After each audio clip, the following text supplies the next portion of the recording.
تو پھر اس کا معنی ہوگا بے شک شیطان ناک کی ہڈی پر یا ناک کے بانسے پر جو ہے وہ رات گزارتا ہے.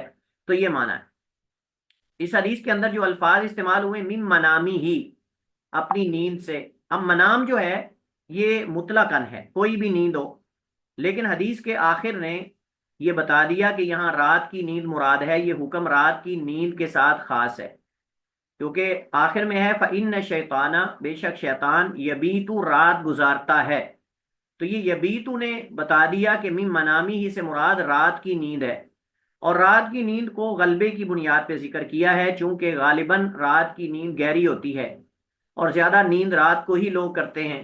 تو اس وجہ سے یبیتو نے گویا کہ اس مطلق کو مقید کر دیا.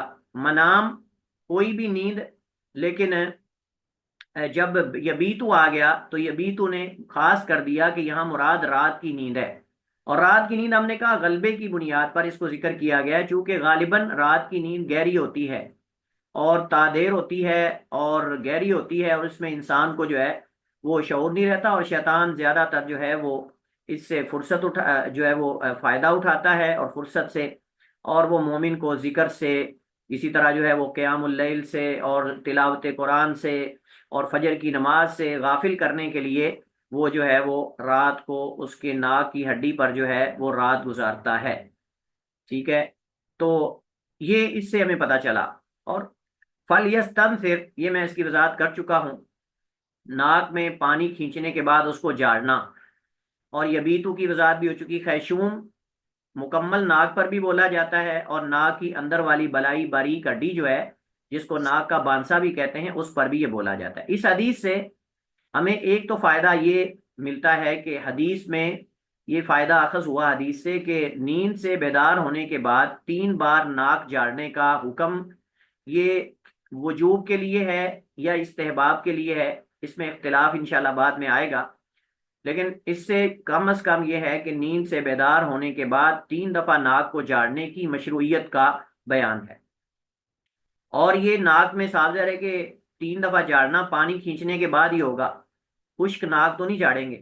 اس کا مقصد یہ کہ شیطان جو ہے وہ اپنا اثر چھوڑتا ہے اور اس اثر کو زائل کرنے کا یہ ذریعہ اور سبب ہے. اس حدیث سے معلوم ہوا کہ شریعت کے بہت سارے مسائل میں 3 کے عدد کا اعتبار کیا گیا ہے. شریعت کے بہت سارے مسائل میں 3 کے عدد کا لحاظ رکھا گیا ہے، جیسا کہ مثال کے طور پر یہ دعائیں ہیں، بہت ساری دعائیں ان کے بارے میں آتا ہے 3 دفعہ پڑھنی چاہیے. اسی طرح جو ہے وہ 3 دفعہ وضو کے اندر اعضاء کو دھونے کا ذکر ہے. اسی طرح جو ہے وہ غسل کے اندر میت کو غسل دینے کے بارے میں ثلاثاً خمساً او سبعاً او اکثر من ذالک ان رأیتن بماء وسدر وجعلن فی الآخرۃ کافورا، اس کے اندر بھی 3 دفعہ کا ذکر ہے. اسی طرح جو ہے وہ ڈھیلے استنجا کرنے کے لیے مٹی کے ڈھیلے استعمال کرنے کے اندر بھی 3 ڈھیلوں کا ذکر ہے. کئی جگہوں پر آپ دیکھیں گے 3 کے عدد کو ملحوظ رکھا گیا ہے. اب سوال یہ پیدا ہوتا ہے کہ 3 کے عدد کو کیوں ملحوظ رکھا گیا ہے؟ وطر بھی زیادہ تر اللہ کے نبی نے 3 پڑھے ہیں، تو 3 کے عدد کو ملحوظ کیوں رکھا گیا ہے؟ اگر آپ عیسائیوں سے پوچھیں، اگر آپ نصارہ سے پوچھیں، تو نصارہ تو کہیں گے کہ بھائی یہ ہماری دلیل ہے، یہ ہماری دلیل ہے کہ الہ 3 ہے، الہ ایک نہیں، ولیعوذ باللہ. وہ اس طرح کی چیزیں سادہ مسلمانوں کو ورگلانے کے لیے، بھٹکانے کے لیے، گمراہ کرنے کے لیے وہ یہ دلائل دیتے ہیں. وہ کہتے ہیں کہ دیکھیں آپ مسلمانوں کے ہاں 3 دفعہ کئی کام ہیں جو کیے جاتے ہیں، اور پھر قرآن کریم میں اللہ تعالیٰ فرماتا ہے انا نحن نزلنا الذکر وانا له لحافظون، انا نحن نرث الارض ومن عليها والینا ترجعون. اسی طرح جو ہے وہ انا انزلنا فی لیلۃ مبارکہ، اسی طرح جو ہے وہ انا انزلنا فی لیلۃ القدر. وہ کہتے ہیں یہ جو انا نحن کے الفاظ ہیں یہ جمع کے لیے آتے ہیں، اور جمع کم از کم 3 کے لیے ہوتی ہے. لہذا اس سے پتہ چلتا ہے کہ الہ جو ہیں وہ 3 ہیں. تو کیا خیال ہے، اس کا کیا جواب ہے؟ ہاں جی،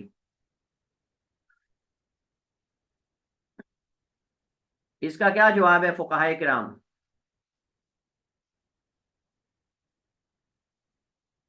اشکال تو آپ سمجھ گئے نا.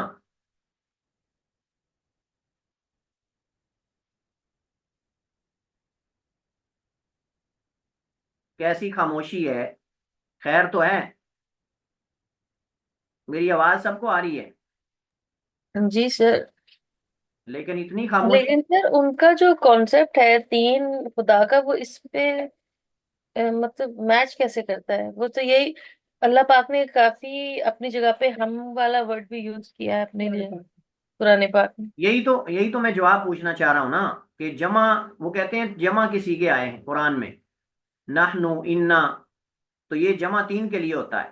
اس کا مطلب یہ کہ تین ہے. اور پھر آپ کے ہاں تین کا عدد بہت زیادہ چیزوں میں استعمال ہوا ہے. استنجے کے اندر ڈیلے، وطر تین، اسی طرح غسل کے اندر میت کو غسل دینے کے اندر تین کا عدد ہے. اس طرح کئی دعائیں پڑھنے کے اندر تین کا عدد ملحوظ رکھا گیا ہے. نبی صلی اللہ علیہ وسلم وضو کرتے تھے تین دفعہ اعضاء کو دھوتے تھے. آپ سبحان ربی العلیٰ دعا پڑھتے تھے تین دفعہ پڑھتے تھے. اس طرح کئی جگہوں پہ عدد جو ہے وہ تین ملحوظ رکھا گیا ہے. تو کیا خیال ہے، اس کا کیا جواب کیا ہونا چاہیے؟ کیونکہ یہ اللہ کا حکم تھا. تو وہ بھی یہی کہتے ہیں اللہ کا حکم ہی ہے. لیکن اگین قرآن جو ہے وہ تو اس نے تو ساری جتنی بھی شریعت پہلے کی تھی ان کو سب کو اس نے ختم کر منسوخ کر دیا، اور قرآن ہی ہے جو شریعت آخری اب تو وہ شریعت ہے. قرآن سے ہی دلیل دے رہے ہیں، وہ قرآن سے ہی دلیل دے رہے ہیں. سر جو سورہ اخلاص ہے اس میں تو اللہ پاک نے صاف کہا ہے کہ اللہ ایک ہے، تو وہی حجت کافی ہے۔ جی.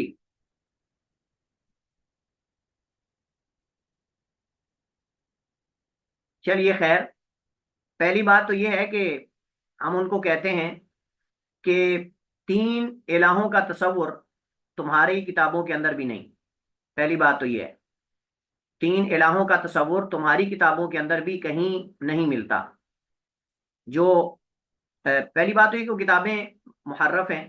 دوسری بات یہ کہ ان کے اندر بھی تین الہوں کا، یہ جو اکانیم ثلاثہ ہیں، تین الہوں کا تصور نہیں ہے. پہلی بات، اس کے اندر بھی ایک کا تصور ہے. یعنی ایسی نصوص بائبل کے اندر موجود ہیں جن سے ہم یہ ثابت کر سکتے ہیں کہ تمہارے نزدیک بھی اصل جو محفوظ عقیدہ ہے عیسیٰ علیہ الصلوۃ والسلام کا، اس میں الہ کا تصور، ایک الہ کا تصور ہے. نمبر ایک. نمبر دو، ہماری شریعت میں تین کے عدد کو ملحوظ رکھنے کی وجہ وہ یہ نہیں ہے کہ الہ تین ہے، بلکہ یہ غیر معقولۃ المعنی ہے. یہ غیر معقولۃ المعنی ہے کیونکہ عبادات جو ہیں، عبادات توقیفی ہیں، کتاب و سنت پر منحصر ہیں. ان میں ہمیں علت کوئی شارع بتا دے اللہ اس کے رسول، پھر تو ٹھیک ہے. لیکن اگر ہمیں اس میں علت کوئی نہ بیان کی جائے تو ہم اپنی طرف سے کوئی علت بنا کے ہم اس کو کہیں کہ یہ اس کی وجہ ہو سکتی ہے، یہ وجہ ہو سکتی ہے، یہ درست نہیں ہے. عبادات جو ہیں یہ عقل کے تابع نہیں. اب اس طرح تو پھر یہ بھی کہا جا سکتا ہے، کوئی یہ کہہ سکتا ہے کہ جی اکثر نمازیں جو ہیں وہ دو یا چار ہیں. اس میں فجر کی نماز ہے 2 رکعت ہے، اور تین نمازیں ایسی ہیں پانچ میں سے جو 4 رکعت ہیں. زور ہے، عصر ہے، عشاء ہے، یہ چار چار رکعت ہے. تو پھر الہ تین، الہ چار ہونے چاہیے. ٹھیک ہے. اسی طرح 6 کا عدد بھی کئی جگہ ملحوظ رکھا گیا ہے.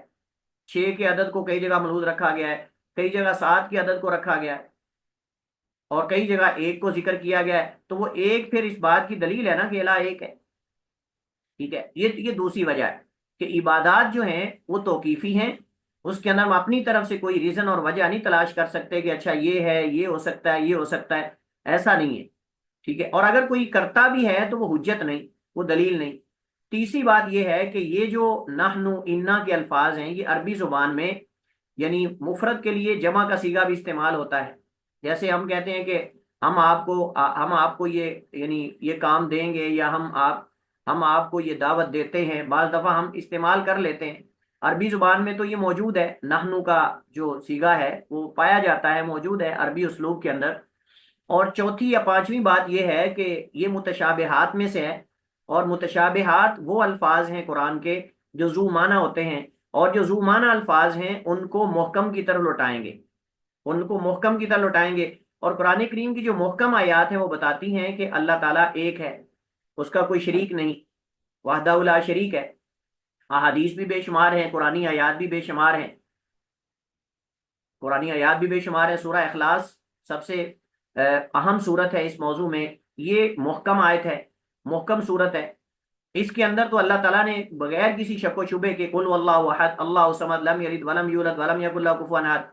اسی طرح جو ہے وہ الواحد القہار، الواحد القہار اسی طرح جو ہے وہ اور کئی جگہوں پر اللہ تعالیٰ کے الاحد اور واحد کا نام استعمال ہوا ہے۔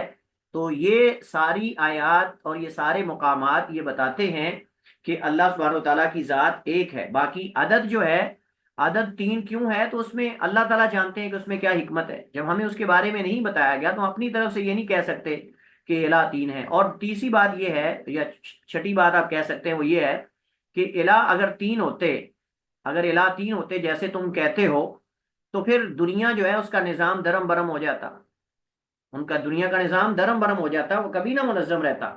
ایک کہتا میں نے یہ کرنا ہے، دوسرا کہتا میں نے یہ کرنا، تو ایسا نہیں ہے۔ بہرحال یہ صرف میں نے بطور ایک فائدے کے ذکر کیا کہ کچھ لوگ اس سے جو ہے وہ استدلال کرتے ہیں۔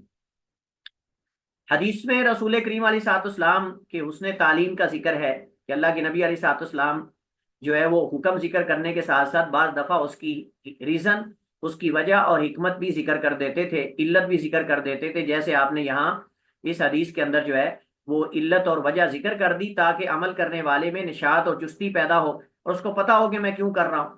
کیونکہ بعض دفعہ اگر پتہ نہ ہو تو مشکل ہوتا ہے بنسبت اس کے کہ اس کی وجہ بیان کر دی جائے، تو اس میں نشاط اور چستی پیدا ہوتی ہے۔ حدیث میں رسول کریم علیہ الصلوۃ والسلام کی صداقت کی دلیل ہے کہ اللہ کے نبی علیہ الصلوۃ والسلام اللہ کے سچے رسول ہیں، کیونکہ ایسی چیزیں محسوس کرنا ممکن نہیں، ایسی چیزیں محسوس کرنا ممکن نہیں ہے کہ شیطان انسان کی ناک پہ یا ہڈی پر رات گزارتا ہے، یہ وحی کے بغیر ممکن نہیں۔ آپ دیکھ لیں کہ سائنس جتنی بھی ترقی کر گئی ہے وہ آج تک شیطان کی تصویر نہیں بنا سکی۔ شیطان کو جو کیمرے ہیں، کیمراز وغیرہ ہیں، وہ اس کو جو ہے وہ کیچ نہیں کر سکے، اس کو محفوظ نہیں کر سکے۔ فرشتے نزول فرماتے ہیں، فرشتے اترتے ہیں، حرم کے اندر بھی آتے ہیں اور کئی جگہوں پر فرشتے موجود ہوتے ہیں، لیکن ہمارے اتنے حساس کیمراز وغیرہ جو ہیں وہ بھی ان کی تصویر آج تک جو ہے وہ نہیں لے سکے۔ بعض اپنے ویوز بڑھانے کے لیے، اپنی ریٹنگ بڑھانے کے لیے چینل کی، یا یعنی آپ سمجھیے کہ ریچ بڑھانے کے لیے بعض دفعہ مصنوعی ویڈیوز بنا لیتے ہیں، اس کے اندر وہ مینشن کرتے ہیں جی یہ فرشتہ دیکھا گیا، یہ جن دیکھا گیا۔ حقیقت میں ایسا ہو سکتا ہی نہیں، حقیقت میں ایسا ہو سکتا ہی نہیں۔ یہ میں چیلنج کے ساتھ کہہ رہا ہوں، یہ پورے چیلنج کے ساتھ میں کہہ رہا ہوں کہ ایسا ہو سکتا ہی نہیں کہ کوئی کیمرہ جو ہے وہ فرشتے کو یا جن کو اس کی اصلی حالت میں کیچ کرے۔ یہ کبھی نہیں ہو سکتا، ممکن ہی نہیں ہے، یہ ممکن ہی نہیں۔ کیونکہ اگر ممکن ہوتا تو انسانی آنکھ دیکھتی، سب سے پہلے انسانی آنکھ دیکھتی۔ اور اس سے بڑی بات یہ ہے کہ جب ہماری روح ہماری باڈی کے اندر ہے، ہم تو آج تک اپنی روح کی تصویر نہیں بنا سکے، اپنی روح کو ہم جو ہے وہ کیمرے کے اندر کیچ نہیں کر سکے۔ حالانکہ جب ہاسپٹلز کے اندر، ہسپتالوں میں جب مردے کی روح نکل رہی ہوتی ہے تو وہاں حساس کیمرے لگے ہوتے ہیں، انتہائی حساس کیمرے، باریک دقیق کیمرے لگے ہوتے ہیں، لیکن وہ کسی مرنے والے کی روح کو آج تک کیچ نہیں کر سکے۔ حالانکہ یہ چیلنج سے میں بات کر رہا ہوں کہ انسانی روح کی جسامت ہے، انسانی روح کا جسم ہے، تو یہ انسانی روح کا جسم جو ہے اس کے باوجود بھی آج تک جو ہے وہ اس کو نہیں دیکھا جا سکا۔ تو جب ہم انسانی روح کو نہیں، آج تک یہ سارے سائنسدان مل کے اور یہ جدید آلات اور جو بھی ریسورسز وسائل ہیں ان کو استعمال کر کے انسانی روح کو کیچ نہیں کر سکے، اس کی شکل یہ نہیں پیش نہیں کر سکے، تو یہ فرشتے اور یہ جنات اور یہ ان چیزوں کو کیسے دیکھ سکتے ہیں؟ اس وجہ سے یہ کہہ دینا کہ یہ چونکہ سمجھ نہ آنے والی باتیں ہیں اور ہم اگر ہوتے تو ہم دیکھ لیتے، لہٰذا ہم مانتے ہی نہیں، ہم جب تک دیکھیں نہ مانیں گے نہیں، تو یہ ضابطہ صحیح نہیں۔ کیونکہ ہم کئی چیزیں ایسی مانتے ہیں جو ہم دیکھتے نہیں۔ یا تو یہ کہ ہم کوئی بھی چیز نہ مانیں جس کو نہ دیکھیں، یہ ضابطہ بنا لیں، یہ قاعدہ بنا لیں کہ ہم کوئی بھی چیز نہیں مانیں گے اس وقت تک جب تک ہم نہیں دیکھیں گے، یہ ضابطہ بنا لیں۔ لیکن یہ ضابطہ ٹوٹ جاتا ہے۔ آپ زندہ انسان کو زندہ کہہ رہے ہیں، مردہ کو مردہ کہہ رہے ہیں۔ کیوں زندہ اور مردہ میں فرق کرتے ہیں؟ کہتے ہیں اس میں روح نہیں، اس میں روح ہے۔ تو بھائی وہ روح دکھا دینا۔ آپ تو کہتے ہیں کہ ہم دیکھے بغیر مانتے نہیں، تو انسانی روح تم نے دیکھی ہے، وہ تو تم دیکھ نہیں رہے اور تم مانتے ہو کہ اس انسان میں روح ہے، اور یہ انسان ڈیڈ باڈی ہے اور یہ زندہ انسان ہے۔ اس کا مطلب قاعدہ ٹوٹ گیا نا۔ جب تم بہت ساری غیبی چیزیں جن کو تم دیکھتے نہیں لیکن مانتے ہو، تو پھر اللہ کو بھی مانو، پھر فرشتوں کو بھی مانو، پھر جو ہے وہ جنات کو بھی مانو۔ تو کئی مسلمان دانشور جو اسلام کی طرف نسبت کرنے والے، وہ جنات کا وجود نہیں مانتے، جنات کا انکار کرتے ہیں، کئی فرشتوں کا انکار کرتے ہیں اور اپنے آپ کو مسلمان بھی کہتے ہیں۔ وجہ کیا ہے جی؟ وجہ یہ کہ عقل کے خلاف ہے، اور یہ چیزیں نظر نہیں آتی ہیں، اور اس کا مشاہدہ نہیں آج تک ہوا۔ اگر ہوتی تو سائنس تو اتنی ترقی کر گئی ہے، یہ بھی اس کی بھی تحقیق ہو جاتی۔ پہلے انسان کی روح کی تو کرو آپ، پھر باقی چیزیں پھر اس کی کرتے رہنا۔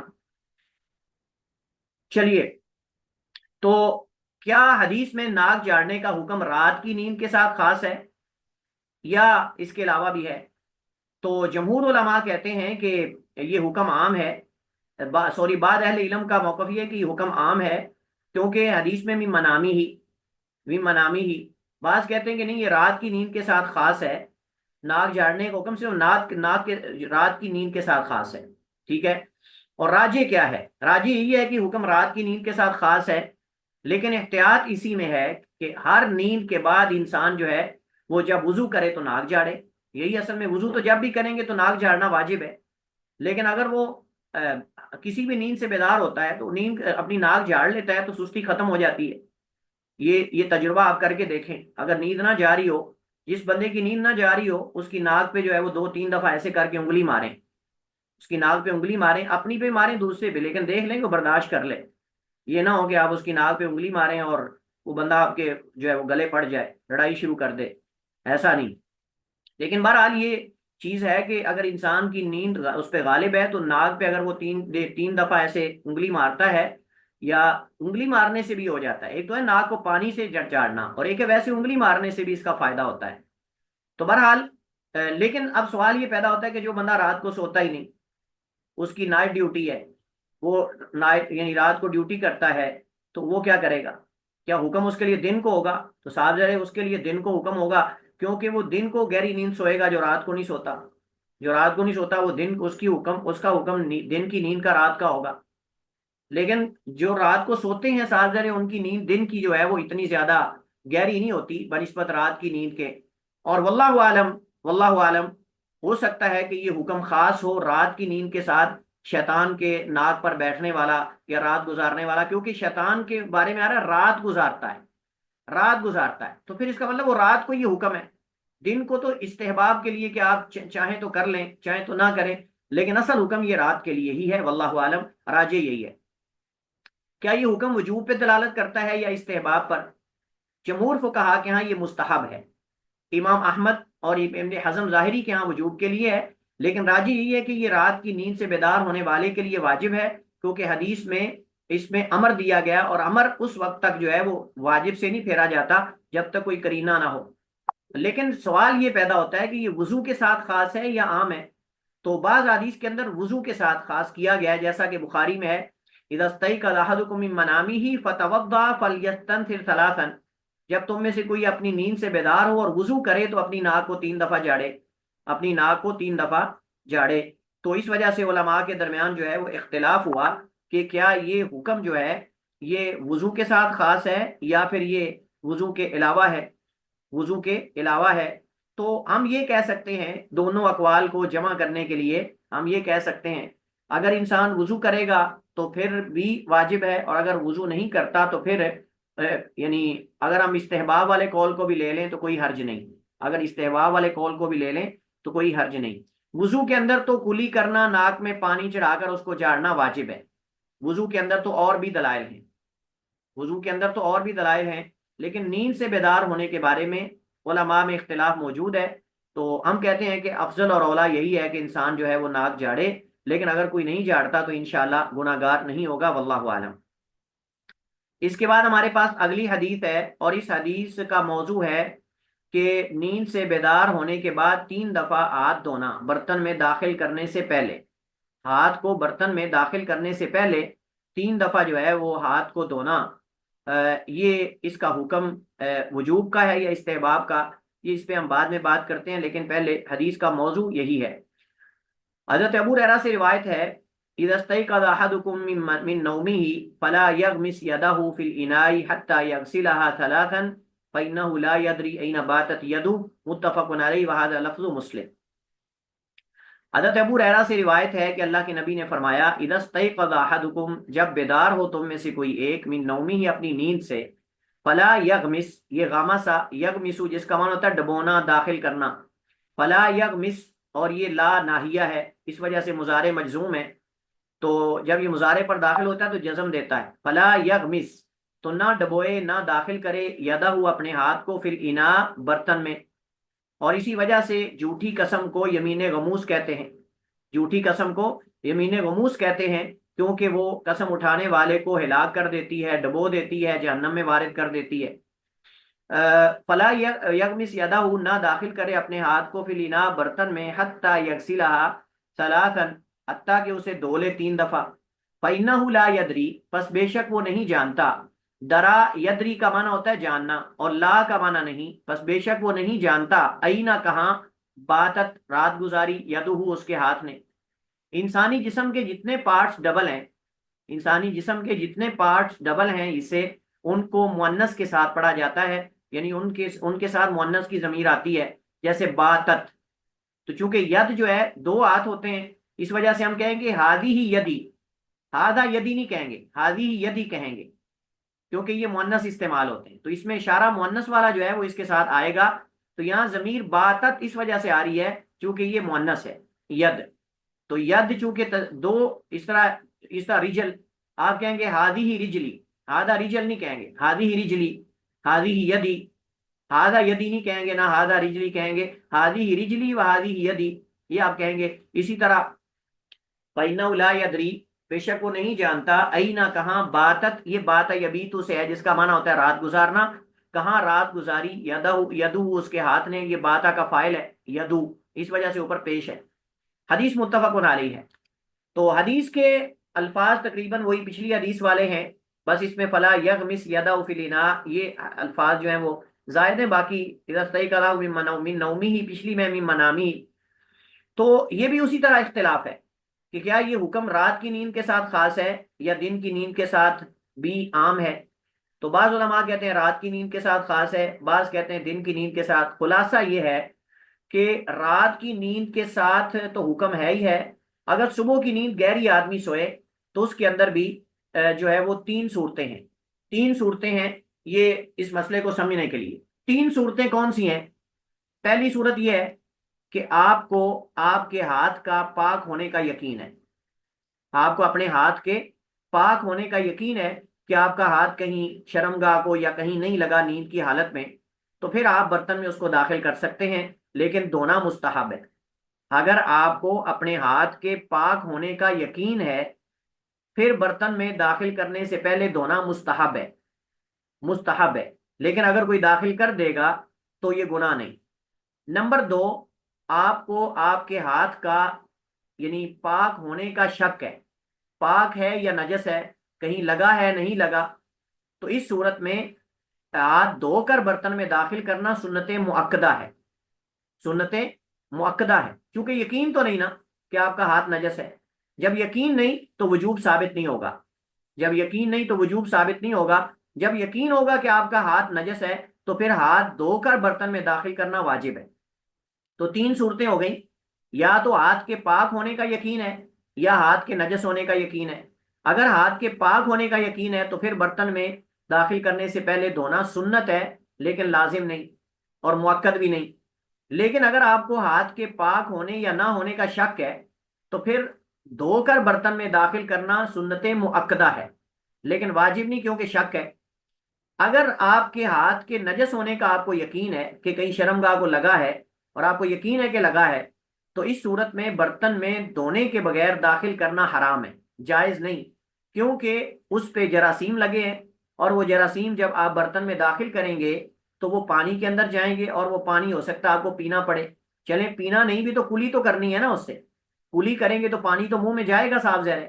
تو اس وجہ سے اس سے جراثیم پیدا ہوں گے، بیماریوں کا موجب بن سکتا ہے، کوئی اور نقصان کا ذریعہ اور سبب بن سکتا ہے. اس وجہ سے نبی رحمت صلی اللہ علیہ وسلم ہمارے ساتھ خیر خواہی کرتے ہوئے، امت کے ساتھ شفقت کرتے ہوئے اللہ تعالیٰ کی طرف سے یہ حکم دیا کہ جب تم میں سے کوئی اپنی نیند سے یعنی رات کی نیند سے بیدار ہو تو اپنے ہاتھ کو برتن میں ڈالنے سے پہلے 3 دفعہ. اصل میں اس حکم کا پس منظر ہے. پس منظر کیا ہے کہ عرب لوگ جو ہیں وہ چادریں باندھتے تھے، عرب لوگ جو ہیں وہ چادریں باندھتے تھے اور ڈیلے استعمال کرتے تھے.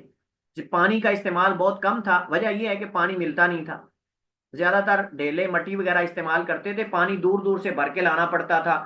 6 کلومیٹر 5 کلومیٹر کے فاصلے سے اونٹوں پر لاد لاد کے لے کے آتے تھے. تو آپ مجھے بتائیے کہ ایک مشکیزہ پانی کا اس میں 1 من زیادہ سے زیادہ آ سکتا ہے، 1 من پانی یا 20 لیٹر پانی آ سکتا ہے. تو وہ اتنے کلومیٹر کے فاصلے سے پانی بھر کے لاتے تھے. 1 من گھر کے اندر اگر پانی پڑا ہوا ہے، اس میں سے پینا بھی ہے، اس میں سے کھانا بھی بنانا ہے، اس میں سے جو ہے وہ وضو بھی کرنے ہیں، غسل بھی کرنے ہیں. تو یہ مسائل جو ہے اس صورت میں ڈسکس کیے جاتے ہیں. تو اب وہ اگر جو ہے وہ کیا اس کو کہتے ہیں پانی کے استنجا کریں گے پانی سے سارے، تو پانی تو ختم ہو جائے گا. تو اس وجہ سے وہ ڈیلے مٹی وغیرہ استعمال کر لیتے تھے. اب ہوتا یہ تھا کہ جب ڈیلے مٹی استعمال کیے ہوتے تھے تو آپ کو پتا ہے مٹی ڈیلے استعمال کرنے سے مکمل نظافت حاصل نہیں ہوتی. تو جب پسینہ آتا تھا رات کو سوئے ہوئے، تو اگر آدمی جو ہے وہ سویا ہوا پسینے کی حالت میں پسینے سے شرابور ہو اور آدمی اپنا ہاتھ اگر شرمگاہ کو لگ جائے، تو وہ مٹی جو ڈھیلے استعمال کی ہیں اس سے نجاست وغیرہ کے ذرات وغیرہ جو ہیں وہ لگنے کا امکان ہوتا ہے. اب اگر وہ اٹھ کر وہی پانی میں ڈال دے گا، ویسے بھی عام حالات میں بھی بعض لوگوں کی نیند گہری ہوتی ہے، اور آپ بھی اس چیز کو جانتے ہوں گے، اپنے ارد گرد کے لوگوں میں سے آپ کئی ایسی مثالیں جانتے ہوں گے کہ بعض لوگوں کی نیند اتنی گہری ہوتی ہے کہ ان کو شعور ہی نہیں ہوتا ان کا ہاتھ کہاں جا رہا ہے. جیسے اللہ کے رسول نے فرمایا فَإِنَّهُ لَا يَدْرِي أَيْنَ بَاتَتْ يَدُهُ، تو اس کو نہیں پتا اس کا ہاتھ رات کہاں کہاں پھرتا رہا. تو ہو سکتا ہے شرمگاہ کو ہاتھ لگا ہو سکتا ہے کہیں نجس چیز کو ہاتھ لگ گیا ہو.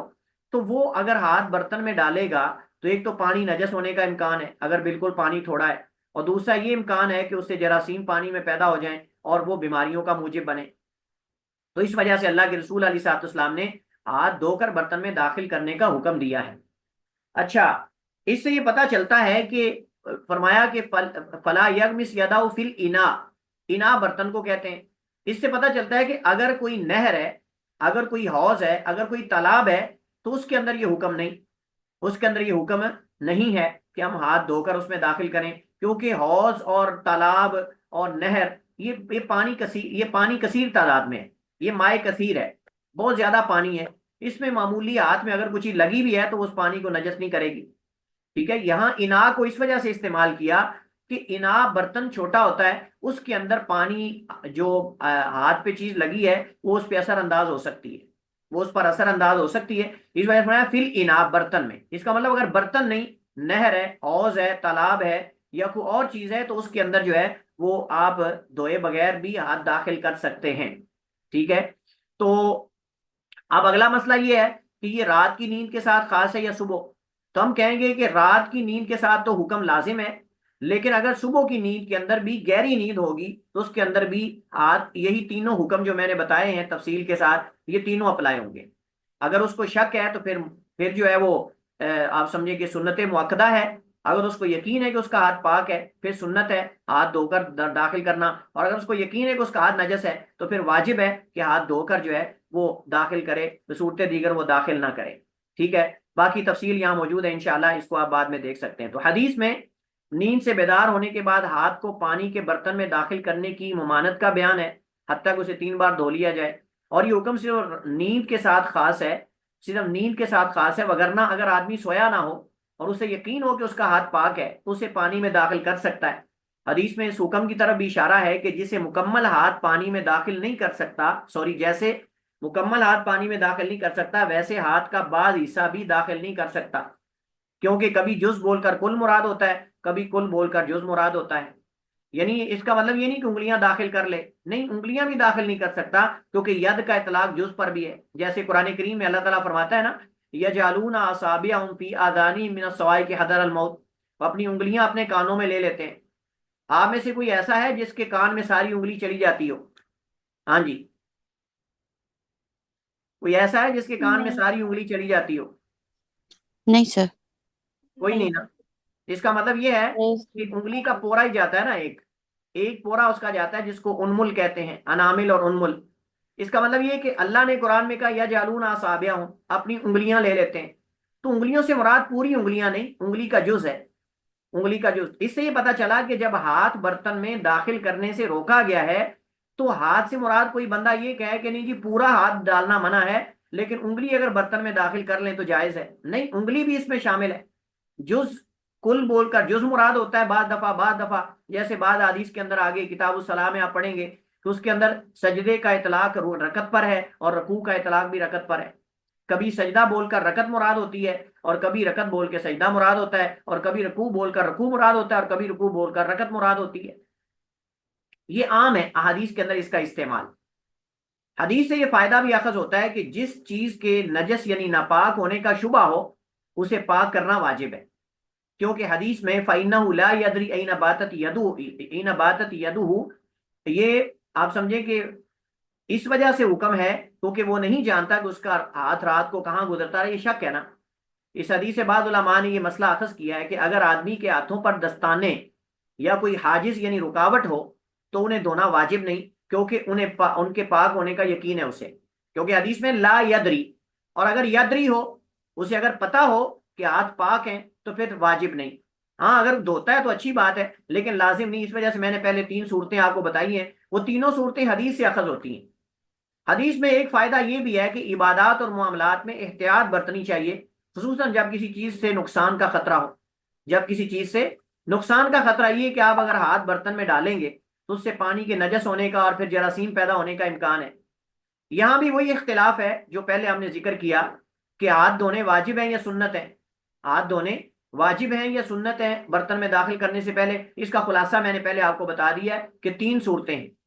اگر تو ہاتھ نجس ہونے کا یقین ہے تو پھر دھونا واجب ہے، اگر شک ہے تو پھر سنت مؤکدہ ہے، اور اگر یقین ہے کہ پاک ہے تو پھر دھونا لازم نہیں۔ اگر دھو لیں گے تو کوئی حرج نہیں ہے، لیکن لازم نہیں ہے۔ ٹھیک ہے، چلیے جو کہتے ہیں کہ لازم نہیں، وہ کہتے ہیں کہ اللہ تعالیٰ نے قرآن کریم میں جو ہے وہ آیت وضو میں اس کا ذکر نہیں کیا۔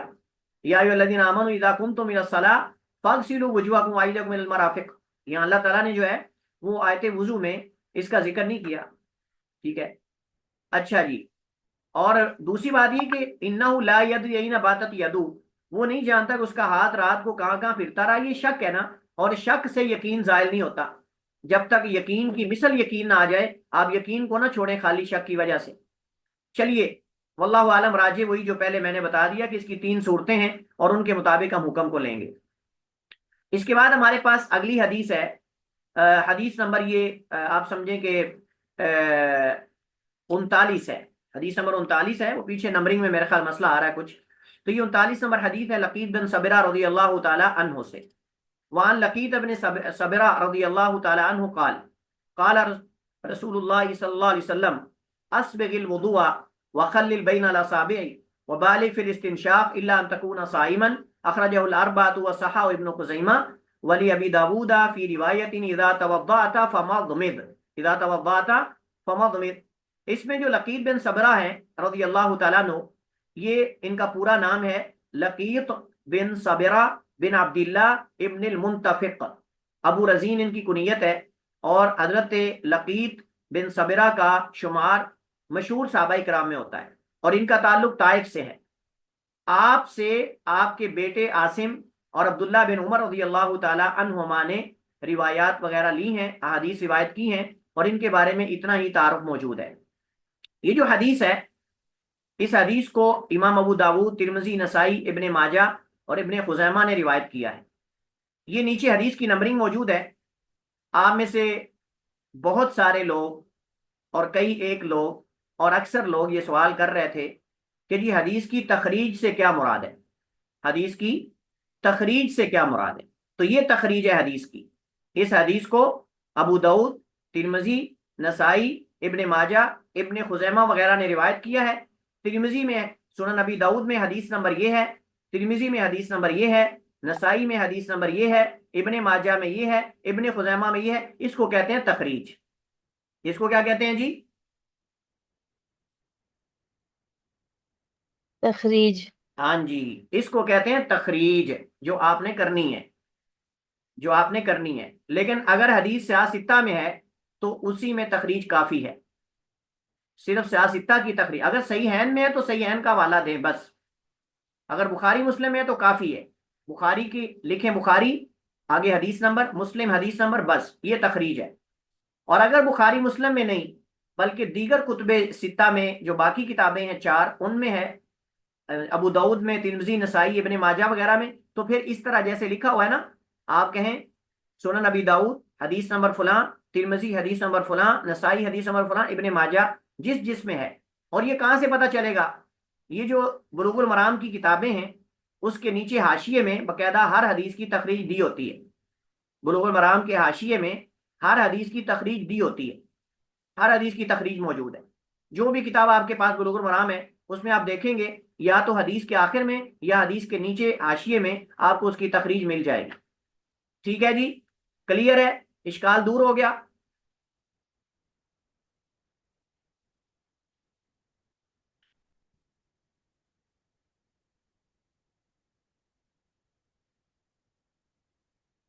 چلیے، حدیث میں ہے اسبغ الوضو.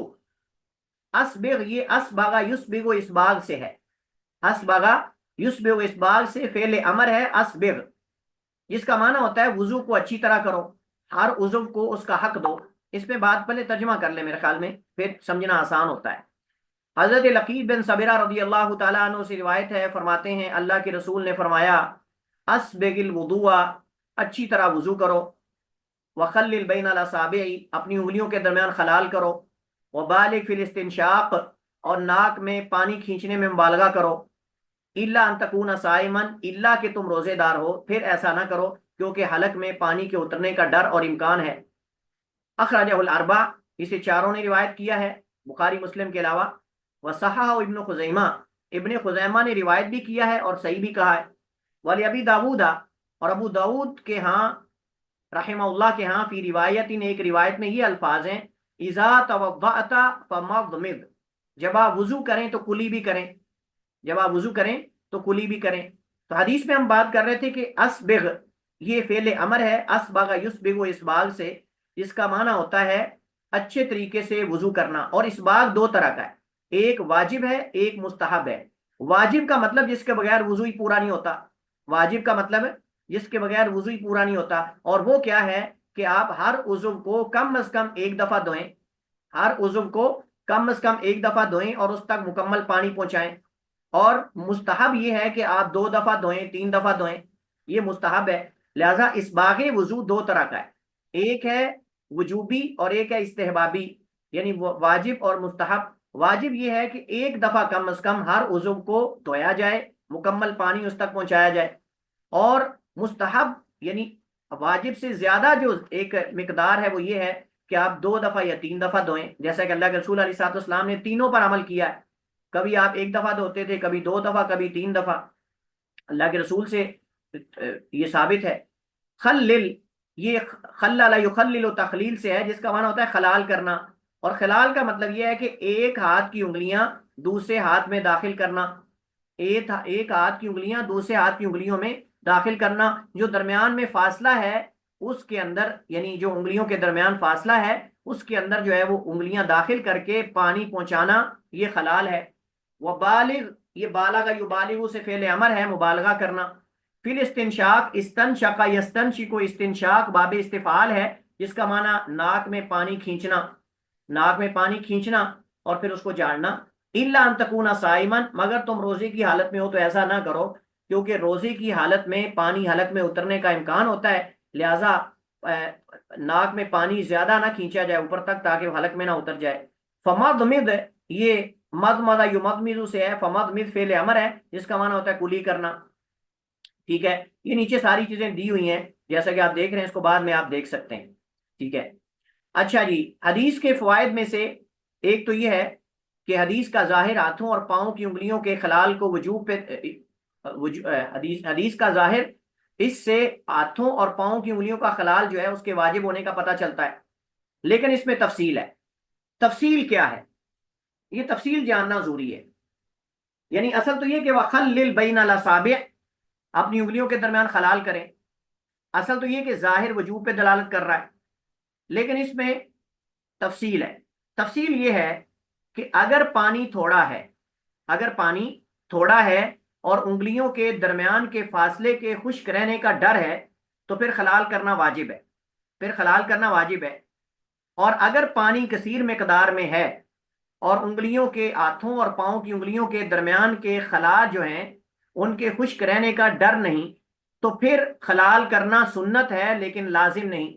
آپ کہیں گے یہ ہم نے کہاں سے نکالا، حدیث میں تو حکم ہے، یہ ہم نے کہاں سے نکالا؟ تو ہم نے اسی حدیث سے نکالا ہے، کیونکہ خلال کا حکم اس وجہ سے دیا گیا ہے کیونکہ امکان ہے کہ وہ جو خلا فاصلے ہیں وہ خشک رہ جائیں، انگلیوں کے درمیان والے حصے، تو جب وہ خشک نہ رہیں تو پھر حکم بھی نہیں، یعنی حکم تو اس وجہ سے ہے نا کہ وہ خشک نہ رہ جائیں، تو اگر یقین ہے کہ وہ خشک نہیں رہے تو پھر خلال کرنا ضروری نہیں، کیونکہ جو ہمارے اعضاء جن میں فاصلہ نہیں، مثلا چہرے کا دھونا، اب چہرے میں تو ہم خلال نہیں نہ کرتے، اس وجہ سے نہیں کرتے کیونکہ چہرے کے اندر کوئی ایسا فاصلہ نہیں اور چہرے پہ پانی گزر جاتا ہے، لیکن انگلیوں میں چونکہ خلا ہوتا ہے، اس خلا کے اندر کچھ حصہ خشک رہنے کا ڈر ہے، تو اس وجہ سے خلال کا حکم دیا، لہذا اگر خلال کے بغیر بھی وہ حصہ خشک نہ رہے اور پانی اس پہ پہنچ جائے تو پھر خلال کی ضرورت ہی نہیں، لہذا پھر مستحب ہو جائے گا، وجوب سے استحباب کی طرف حکم آ جائے گا۔ ہاتھوں کے خلال کرنے کا طریقہ یہ ہے کہ جب ہاتھوں کا خلال کرنا ہے نا انگلیوں کا، تو ایک ہاتھ کی انگلیاں دوسرے ہاتھ کی انگلیوں میں داخل کر کے انہیں اچھی طرح ملا جائے، اور پاؤں کا خلال کرنے کا طریقہ یہ ہے کہ بائیں ہاتھ کی خنصر، بائیں ہاتھ کی خنصر سواد کے ساتھ، یہ چھوٹی انگلی ہے بائیں ہاتھ کی جو بالکل لاسٹ والی چھوٹی انگلی، اس کو دونوں پاؤں کی انگلیوں میں داخل کر کے اچھی طرح ملا جائے، اس کو کہتے ہیں خلال کرنا۔ وضو میں اسباغ دو طرح کا، اس پہ میں بات کر چکا ہوں، ایک وجوبی ہے ایک استحبابی ہے۔ حدیث میں وضو کو مکمل اچھی طرح کرنے کا حکم ہے اور اس میں سستی سے خبردار کیا گیا ہے۔ حدیث سے یہ فائدہ بھی معلوم ہوتا ہے کہ جب وضو جو کہ نماز کی شروط میں سے ہے اسے اچھی طرح کرنے کا حکم ہے تو نماز کو اچھی طرح پڑھنا بالاولا جو ہے وہ یہ مطلوب ہے۔ آپ بات سمجھ گئے استدلال، کہ جب وضو اچھی طرح کرنے کا حکم ہے تو نماز اچھی طرح پڑھنے کا حکم کیوں نہیں؟ بعض لوگ وضو میں تو بڑا اہتمام کرتے ہیں لیکن نماز بالکل ایسے جلدی جلدی جلدی جلدی داغا روڑا کر کے جلدی جلدی کر کے پڑھ کے سائڈ پہ ہو جاتے ہیں، مشین چلا دیتے ہیں۔ تو جیسے وضو کو اچھے طریقے سے کرنے کا حکم ہے، ایسے نماز کو بھی اچھے طریقے سے پڑھنا لازم ہے۔ کیوں؟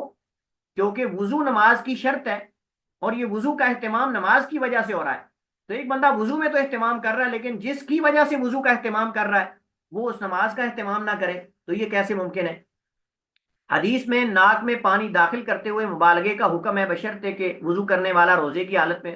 حدیث میں طہارت کے وقت احتیاط برتنے کا حکم ہے، اور اس حدیث سے ناک میں پانی چڑھانا اور کلی کرنا اس کے واجب ہونے کا بھی اس بات ہوتا ہے، کیونکہ آیت وضو میں نہ ناک میں پانی چڑھانے کا حکم ہے اور نہ کلی کرنے کا، لیکن حدیث نے متعین کر دیا کہ چہرہ دھونے کے اندر کلی کرنا اور ناک میں پانی چڑھانا بھی شامل ہے، کیونکہ یہ دونوں جگہیں چہرے کا حصہ ہے، یہ دونوں جگہیں چہرے کا حصہ ہے، لہٰذا میں نے خلاصہ بتا دیا ہے، باقی اختلاف یہاں موجود ہے۔ جو کہتے ہیں واجب نہیں وہ کہتے ہیں آیت وضو میں نہیں، اور آیت وضو پہلے ہم پڑھ چکے ہیں، یا ایھا الذین آمنوا اذا قمتم الى الصلاۃ فاغسلوا وجوہکم وایدیکم الى المرافق الى آخر الآیہ، یہ آیت وضو بار بار ہمارے ساتھ آئے گی، اس وجہ سے میں آیت وضو کہہ دیتا ہوں، آیت وضو وہی ہے جو سورہ مائدہ کے اندر ہے، ٹھیک ہے؟ تو یہ اذا قمتم الى الصلاۃ فاغسلوا وجوہکم وایدیکم، وہ کہتے ہیں اس کے اندر چہرہ دھونے کا ہے، ہاتھ دھونے کا ہے، لیکن کلی کرنے کا، ناک میں پانی چڑھانے کا نہیں، لہذا واجب نہیں۔ دوسرے کہتے ہیں کہ نہیں، اس فاغسلوا وجوہکم اپنے چہروں کو دھو لو، یہ منہ اور ناک چہرے کا حصہ ہے، لہذا چہرے کے اندر اللہ کے نبی نے سنت سے ثابت کر دیا کہ بھائی جب چہرہ دھونا ہے تو ساتھ کلی بھی کرنی ہے اور ناک میں پانی بھی چڑھانا ہے، ٹھیک ہے؟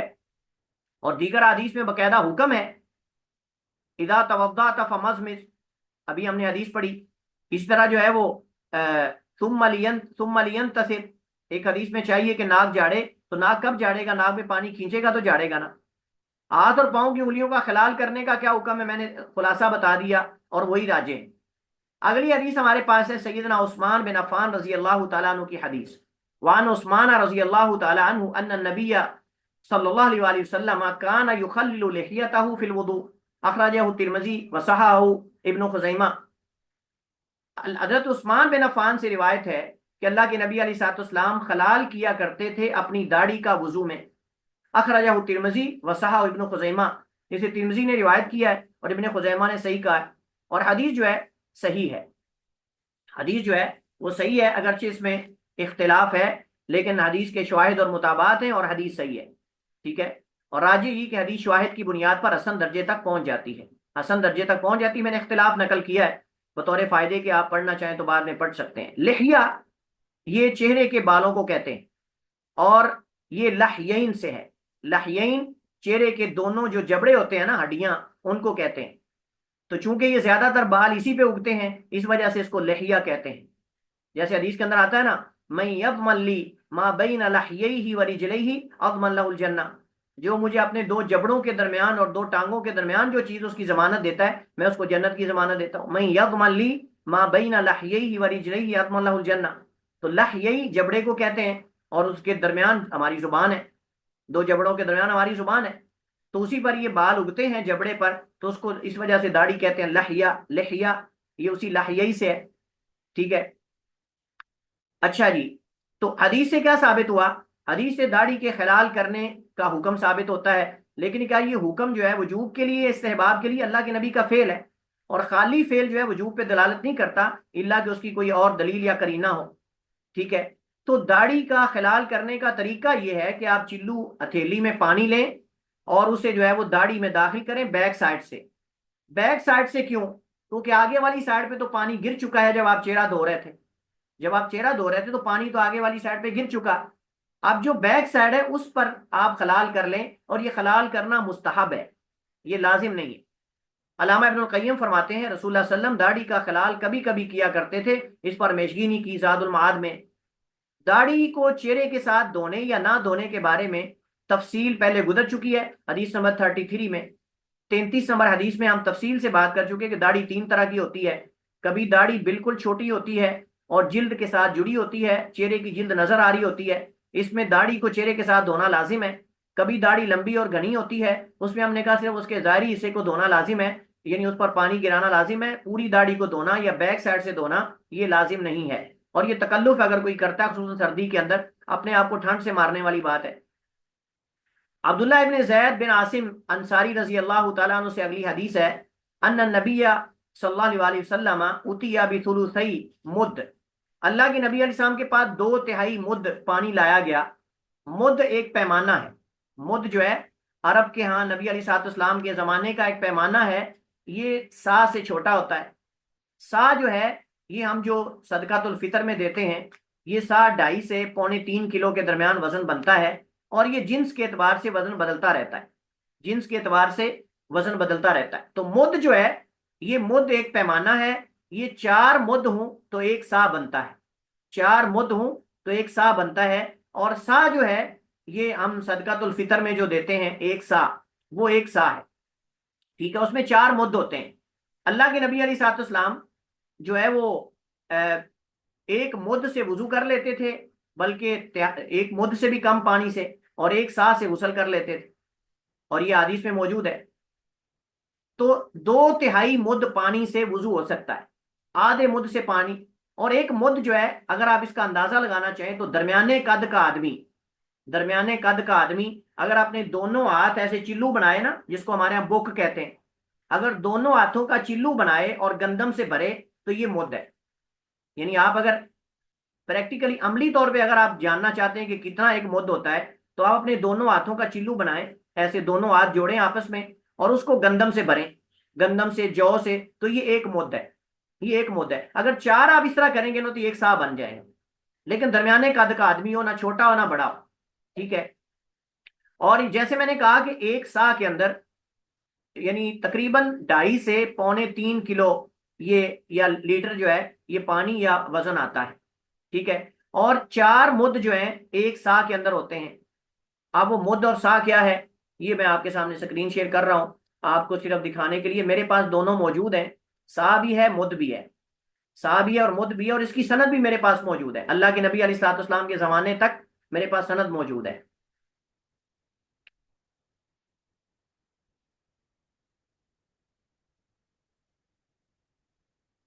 ہمارے پاس الحمدللہ ہم مسلمانوں کے پاس ہمارے پیمانے بھی محفوظ ہیں، ہمارے پیمانوں کی مقدار بھی محفوظ ہے، یعنی آپ 4 مد لیں۔ میں نے طلبہ کے سامنے جب حدیث ہم پڑھتے ہیں تو میں طلبہ کے سامنے یہ لے کر گیا، مد بھی لے کے گیا، سا بھی لے کر گیا، اور ہم نے کیا کیا، ہم نے، میرے پاس 2 سا ہے، میرے پاس 2 مد ہیں، سا ایک ہے، 2 مد ہیں، ایک مد کی اور سند ہے، وہ کسی اور استاد سے لیا ہے، دوسرا مد کسی اور استاد سے لیا ہے، اس کی سند اور ہے، دونوں مد ہم نے ماپ کر پیمائش کر کے 4 4 بھر کے ڈالے سا میں، اور وہ سا بھر گیا، یعنی اگر فرق ہوتا تو ایک کی سند اور ہے دوسرے کی سند اور ہے، تو میں نے دو مد الگ الگ جو میرے پاس سند کے ساتھ ہیں وہ 4 بھر کے ڈالے، سا پورا ہو گیا، دونوں کے ساتھ بالکل برابر پیمائش آئی، کوئی فرق نہیں، حالانکہ اس کی سند اور ہے اس کی سند اور ہے، لیکن کوئی تعارض نہیں تھا، کوئی فرق نہیں تھا۔ اور پھر میں نے بچے کو کہا، میں نے کہا کہ کلاس میں نے بچے کو کہا کہ آپ مد سے آپ وضو کریں۔ اس بچے نے مد سے وضو کیا، 3 دفعہ، 3 دفعہ اس نے آزاد ہوئے، مکمل وضو کیا، پھر بھی آدھے سے کچھ زیادہ پانی لگا تھا ایک مد کا، آپ اندازہ لگائیں، آدھے سے تھوڑا زیادہ پانی ایک مد کا۔ اب میں آپ کے ساتھ سکرین شیئر کر رہا ہوں تاکہ آپ کو اندازہ مد اور سا کیا ہے۔ یہ دیکھیے آپ، یہ مختلف شکلیں ہیں، شکلوں میں کوئی حرج نہیں، اصل مقدار طے ہے ہمارے ہاں اہل سنہ کے ہاں، مسلمانوں کے ہاں اس کی مقدار طے ہے، اس وجہ سے کوئی حرج نہیں، ٹھیک ہے۔ یہ دیکھ رہے ہیں آپ، یہ مد ہے، یہ سا ہے، یہ مد ہے، یہ سا ہے، اور یہ 4 ہوں تو ایک سا بنتا ہے، یہ جیسے آپ دیکھ رہے ہیں نا ساتھ، یہ مد ہے، یہ سا ہے، اوپر لکھا ہوا ہے السا النبوی، السا النبوی، یعنی نبی علیہ الصلوۃ والسلام کے زمانے کا سا اتنا تھا، مقدار اس کی اتنی تھی۔ شکل یہ نہیں ہم کہہ سکتے، شکل تو پتہ نہیں اس دور میں کیا تھی، لیکن یہ بتایا جاتا ہے کہ اتنے سینٹی میٹر چوڑائی، اتنے سینٹی میٹر لمبائی، اتنی اونچائی، یہ اتنا وزن، یہ وہ بنا کے پھر آپ کسی کے پاس جائیں گے نا بنانے والے کے پاس، تو وہ اس طرح بنایا جاتا ہے، باقاعدہ سند ہے۔ میرے پاس جو سند ہے اس میں بتایا گیا ہے کہ فلاں بن فلاں نے فلاں سے، فلاں بن فلاں نے فلاں سے لیا، فلاں بن فلاں نے فلاں سے لیا، فلاں بن فلاں نے فلاں سے لیا، حتیٰ کہ نبی علیہ السلام کے زمانے میں فلاں نے مد بنایا اور وہ مد جو ہے وہ اس سے نقل ہوتا ہوتا ہم تک پہنچا ہے۔ میرے پاس وہ ہے، 2 سندوں کے ساتھ، الگ الگ 2 سندیں ہیں، ٹھیک ہے، اور دونوں کی مقدار برابر ہے، ایک یعنی سمجھے نا آپ کہ کوئی ملی لیٹر کا بھی فرق نہیں، بالکل برابر، ہم نے بھر کے ڈالے، وہ ایک دفعہ ڈالے 4 بھر کے وہ بھی اتنا بنا، دوسرے بھر کے ڈالے وہ بھی اتنا بنا، کوئی فرق نہیں نکلا اس میں۔ تو یہ ہے، اللہ کے رسول اس سا سے وضو کر لیتے تھے جناب۔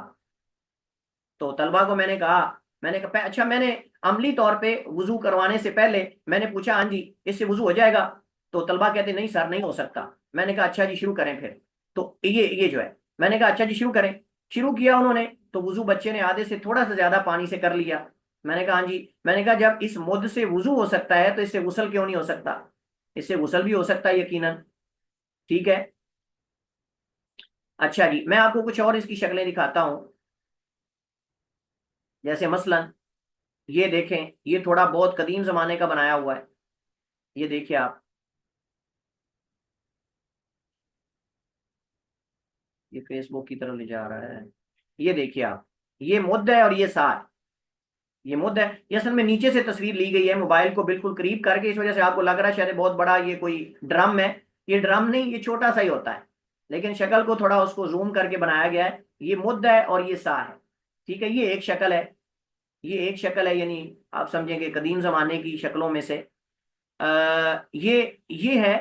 ایک حدیث میں یہ بھی ذکر آیا ہے، یہ دیکھیے آپ، یہ مد ہے، میرے پاس یہ ہے، میرے پاس یہ اس کے ساتھ والا ہے، اس طرح کا ایک اس شکل کا میرے پاس ہے، اور ایک ہے جناب اس شکل کا، یہ والا ایک اس شکل کا میرے پاس ہے، اور دونوں کی مقدار ایک ہے، کوئی فرق نہیں۔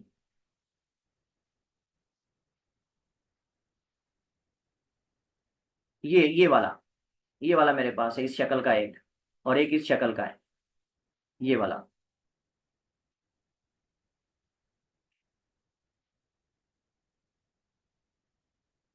اچھا جی، تو چلتے ہیں بیک۔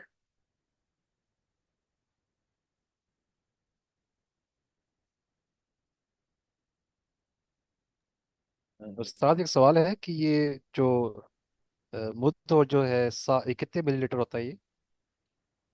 میں نے بتایا ہے کہ ایک سا جو ہے اس میں مقدار میں یعنی چونکہ ایک سا مدنی ہے، ایک سا عراقی ہے، وہ اس میں اصل میں فرق کیا جاتا ہے، اہل مدینہ کا سا اور اہل عراق کا، اس میں پھر فرق کیا جاتا ہے۔ باقی ہے کہ عموماً اس کی مقدار جنس کے اعتبار سے اصل میں مختلف ہے، جنس کے اعتبار سے مقدار بدل جاتی، یعنی آپ اگر اس میں گندم ڈالیں گے تو وزن اور ہوگا، کھجور ڈالیں گے وزن اور ہوگا، اور اس وجہ سے ہم کہتے ہیں کہ اگر بندے کے پاس یہ موجود ہو تو معاف کر دینا چاہیے، یا پھر زیادہ دینا چاہیے مقدار میں، تاکہ وہ شک سے نکل جائے انسان۔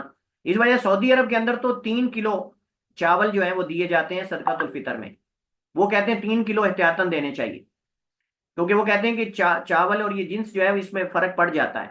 تو 3 کلو کے تھیلے، آپ میں سے جو لوگ گئے ہوں گے رمضان میں عمرے پہ، انہوں نے دیکھا ہوگا کہ وہ رمضان میں آخری عشرے میں جگہ جگہ لے کر بیٹھے ہوتے ہیں چاول کے 3 3 کلو والے تھیلے، ٹھیک ہے، وہاں 3 کلو دیا جاتا ہے صدقۃ الفطر۔ ہمارے یہاں 2.5 کلو عموماً بتاتے ہیں، تو 2.5 کلو سے کچھ کم یا کچھ زیادہ وزن بنتا ہے اس کا، لیکن وہ جنس کے اعتبار سے بدل جاتا ہے، ایک نہیں رہتا۔ پانی کا وزن اور ہوگا، اس کا کھجور کا اور ہوگا، گندم کا اور ہوگا، جو کا، تو اس وجہ سے ماپ کر وہ دیتے تھے، وزن تو نہیں کرتے تھے نا، وہ تو ماپ کر دیتے تھے، اور ماپ کر چیزیں اس میں فرق پڑ جاتا ہے، اس کے یعنی زیادہ وزنی ہونے کی وجہ سے یا اس کے لیکوڈ ہونے کی وجہ سے فرق پڑ جاتا ہے، ٹھیک ہے۔ یہاں میں نے لکھا ہوا ہے کہ سا کا چوتھائی حصہ بنتا ہے، اور یہ 1 چلو درمیانے قد کے آدمی کا گندم وغیرہ کسی چیز کا بھرا ہوا، تو یہ ایک مد بنتا ہے، ٹھیک ہے۔ تو اللہ کے نبی علیہ الصلوۃ والسلام کے پاس جو ہے 2 تہائی مد پانی لایا گیا، فجعل یدلق ذراعی، تو آپ شروع ہوئے مل رہے تھے اپنی بازوؤں کو، اپنے بازو، اس کا مطلب یہ کہ مل کے آپ دھو رہے تھے، ٹھیک ہے۔ تو حدیث میں اس مسئلے کا بیان ہے کہ وضو میں پانی کم استعمال کرنا مستحب ہے، اور اسی طرح غسل میں، جیسا کہ اس کے بارے میں احادیث وارد ہوئی ہیں، لیکن اس سے یہ ہرگز بھی مراد نہ لیا جائے کہ حدیث میں مذکورہ مقدار سے تجاوز کرنا جائز نہیں، بلکہ اس میں اعتبار وضو کو اچھے طریقے سے کرنے کا ہے۔ وہ اس سے کم مقدار میں ہو جائے تو بھی ٹھیک ہے، اس سے زیادہ مقدار میں ہو جائے تو بھی ٹھیک ہے، لیکن پانی ضائع نہیں کرنا چاہیے، کیونکہ یہ لوگوں کے حالات پر محمول ہے، لوگوں کے پاس پانی زیادہ ہے تو زیادہ استعمال کر لیں، پانی کم ہے تو کم استعمال کر لیں، حسب حالت ہے، ٹھیک ہے۔ حدیث میں وضو کے اعضاء ملنے کے استحباب کا بیان ہے، اگرچہ اصل تو پانی کا پہنچ جانا کافی ہے، لیکن اگر پانی پہنچ بھی جائے، مل کے دھویا جائے تو زیادہ افضل ہے۔ اصل پانی پہنچنا ضروری ہے، اگر ملے بغیر بھی پانی پہنچ جاتا ہے تو کافی ہے، لیکن مل کے دھونا اعضاء کو یہ زیادہ افضل ہے۔ حدیث میں یہ بیان ہے کہ نبی کریم علیہ السلام طہارت کے وقت اسراف سے بچتے تھے۔ اس کے بعد حضرت عبداللہ بن زید بن عاصم انصاری رضی اللہ تعالیٰ عنہ سے روایت ہے، انہ رأى النبی، انہوں نے دیکھا اللہ کے رسول علیہ الصلوۃ والسلام کو، یا خودو، آپ لے رہے تھے، لأذنیہ، اپنے کانوں کے لیے، ماء پانی، خلاف الماء، علاوہ اس پانی کے، الذی اخذ لراسہ، جو اپنے سر کے لیے لیا تھا، یعنی اپنے سر کے لیے جو پانی لیا تھا اس کے علاوہ کانوں کے لیے الگ لے رہے تھے۔ اخرجہ البیہقی، اس کو بہقی نے روایت کیا ہے، وہو عند مسلم، اور وہ مسلم کے ہاں، من ھذا الوجہ، اس سند کے ساتھ، بلفظ، ان الفاظ کے ساتھ ہے، یعنی کانوں کے لیے الگ نہیں لیا، بلکہ وہ مسح برأسہ، اور مسح کیا اپنے سر کا، بماء، ایسے پانی کے ساتھ، غیر فضل یدیہ، جو بازوؤں سے بچا ہوا نہیں تھا۔ اس کا مطلب یہ ہے کہ حدیث میں 2 طرح کے الفاظ ہیں، ایک یہ ہے کہ اپنے کانوں کے لیے پانی لیا علاوہ اس پانی کے جو سر کے لیے تھا، اور ایک یہ ہے کہ اپنے سر کے مسے کے لیے پانی اور لیا اپنے بازوؤں کے علاوہ، یعنی وہ گیلے ہاتھ جو بازوؤں سے بچے ہوئے تھے ان سے نہیں مسا کیا سر کا، بلکہ الگ پانی لیا، اور یہ محفوظ ہے، یہ زیادہ راجح ہے، صحیح مسلم کی حدیث محفوظ ہے، لہذا کانوں کے لیے الگ پانی نہیں لیا جائے گا، بلکہ کانوں کا مسا سر کے بچے ہوئے جو پانی ہے اسی سے ہی کریں گے۔ اور طریقہ کیا ہوگا؟ طریقہ یہ ہوگا کہ آپ اپنی 3 انگلیاں، چھوٹی انگلی، اس سے ساتھ والی اور درمیان والی انگلی، اس کو جوڑیں گے آپس میں دونوں ہاتھوں کی اس طرح، اور پھر اس کو سر پہ رکھیں گے، اور شہادت والی 2 انگلیاں جو ہیں اور انگوٹھا اس کو سائڈ پہ کر لیں گے، اس کو آگے سے پیچھے اور پیچھے سے آگے لے کر آئیں گے، پھر جس سے ہم نے کانوں کا مسا کرنا ہے، 2 انگلیاں شہادت کی اور انگوٹھے، ان کو آپ چونکہ پہلے لگایا نہیں تھا، ان کو آپ پھر کانوں میں لگا لیں گے تو کانوں کا مسا ہو جائے گا، ٹھیک ہے۔ تو یہ طریقہ ہے۔ تو اس حدیث کے اندر اس چیز کا بیان، پہلی حدیث میں یہ ہے کہ کانوں کے لیے پانی جو ہے وہ الگ لیا علاوہ اس پانی کی جو سر کے مسے سے بچا ہوا تھا، لیکن یہ شاذ ہے، یہ حدیث شاذ ہے، اور محفوظ الفاظ یہ ہیں کہ اپنے سر کے مسے کے لیے پانی لیا، غیر فضل یدیہ، بازوؤں سے بچے ہوئے پانی کے علاوہ، وہو المحفوظ، حافظ ابن حجر فرماتے ہیں یہ زیادہ محفوظ ہے۔ اور میں نے اس کے اندر حدیث کے اندر جو سند میں اختلاف ہے اس کو ذکر کیا ہے، کہ حدیث کے دو طریق ہیں، ایک طریق میں وہ الفاظ ہیں، ایک طریق میں یہ ہے، اور زیادہ محفوظ وہ ہے جو صحیح مسلم میں ہے، زیادہ محفوظ وہ ہے جو صحیح مسلم ہے، میں نے ساری تفصیل یہاں موجود لکھ دی ہے۔ اچھا جی، اس حدیث سے کیا ثابت ہوا؟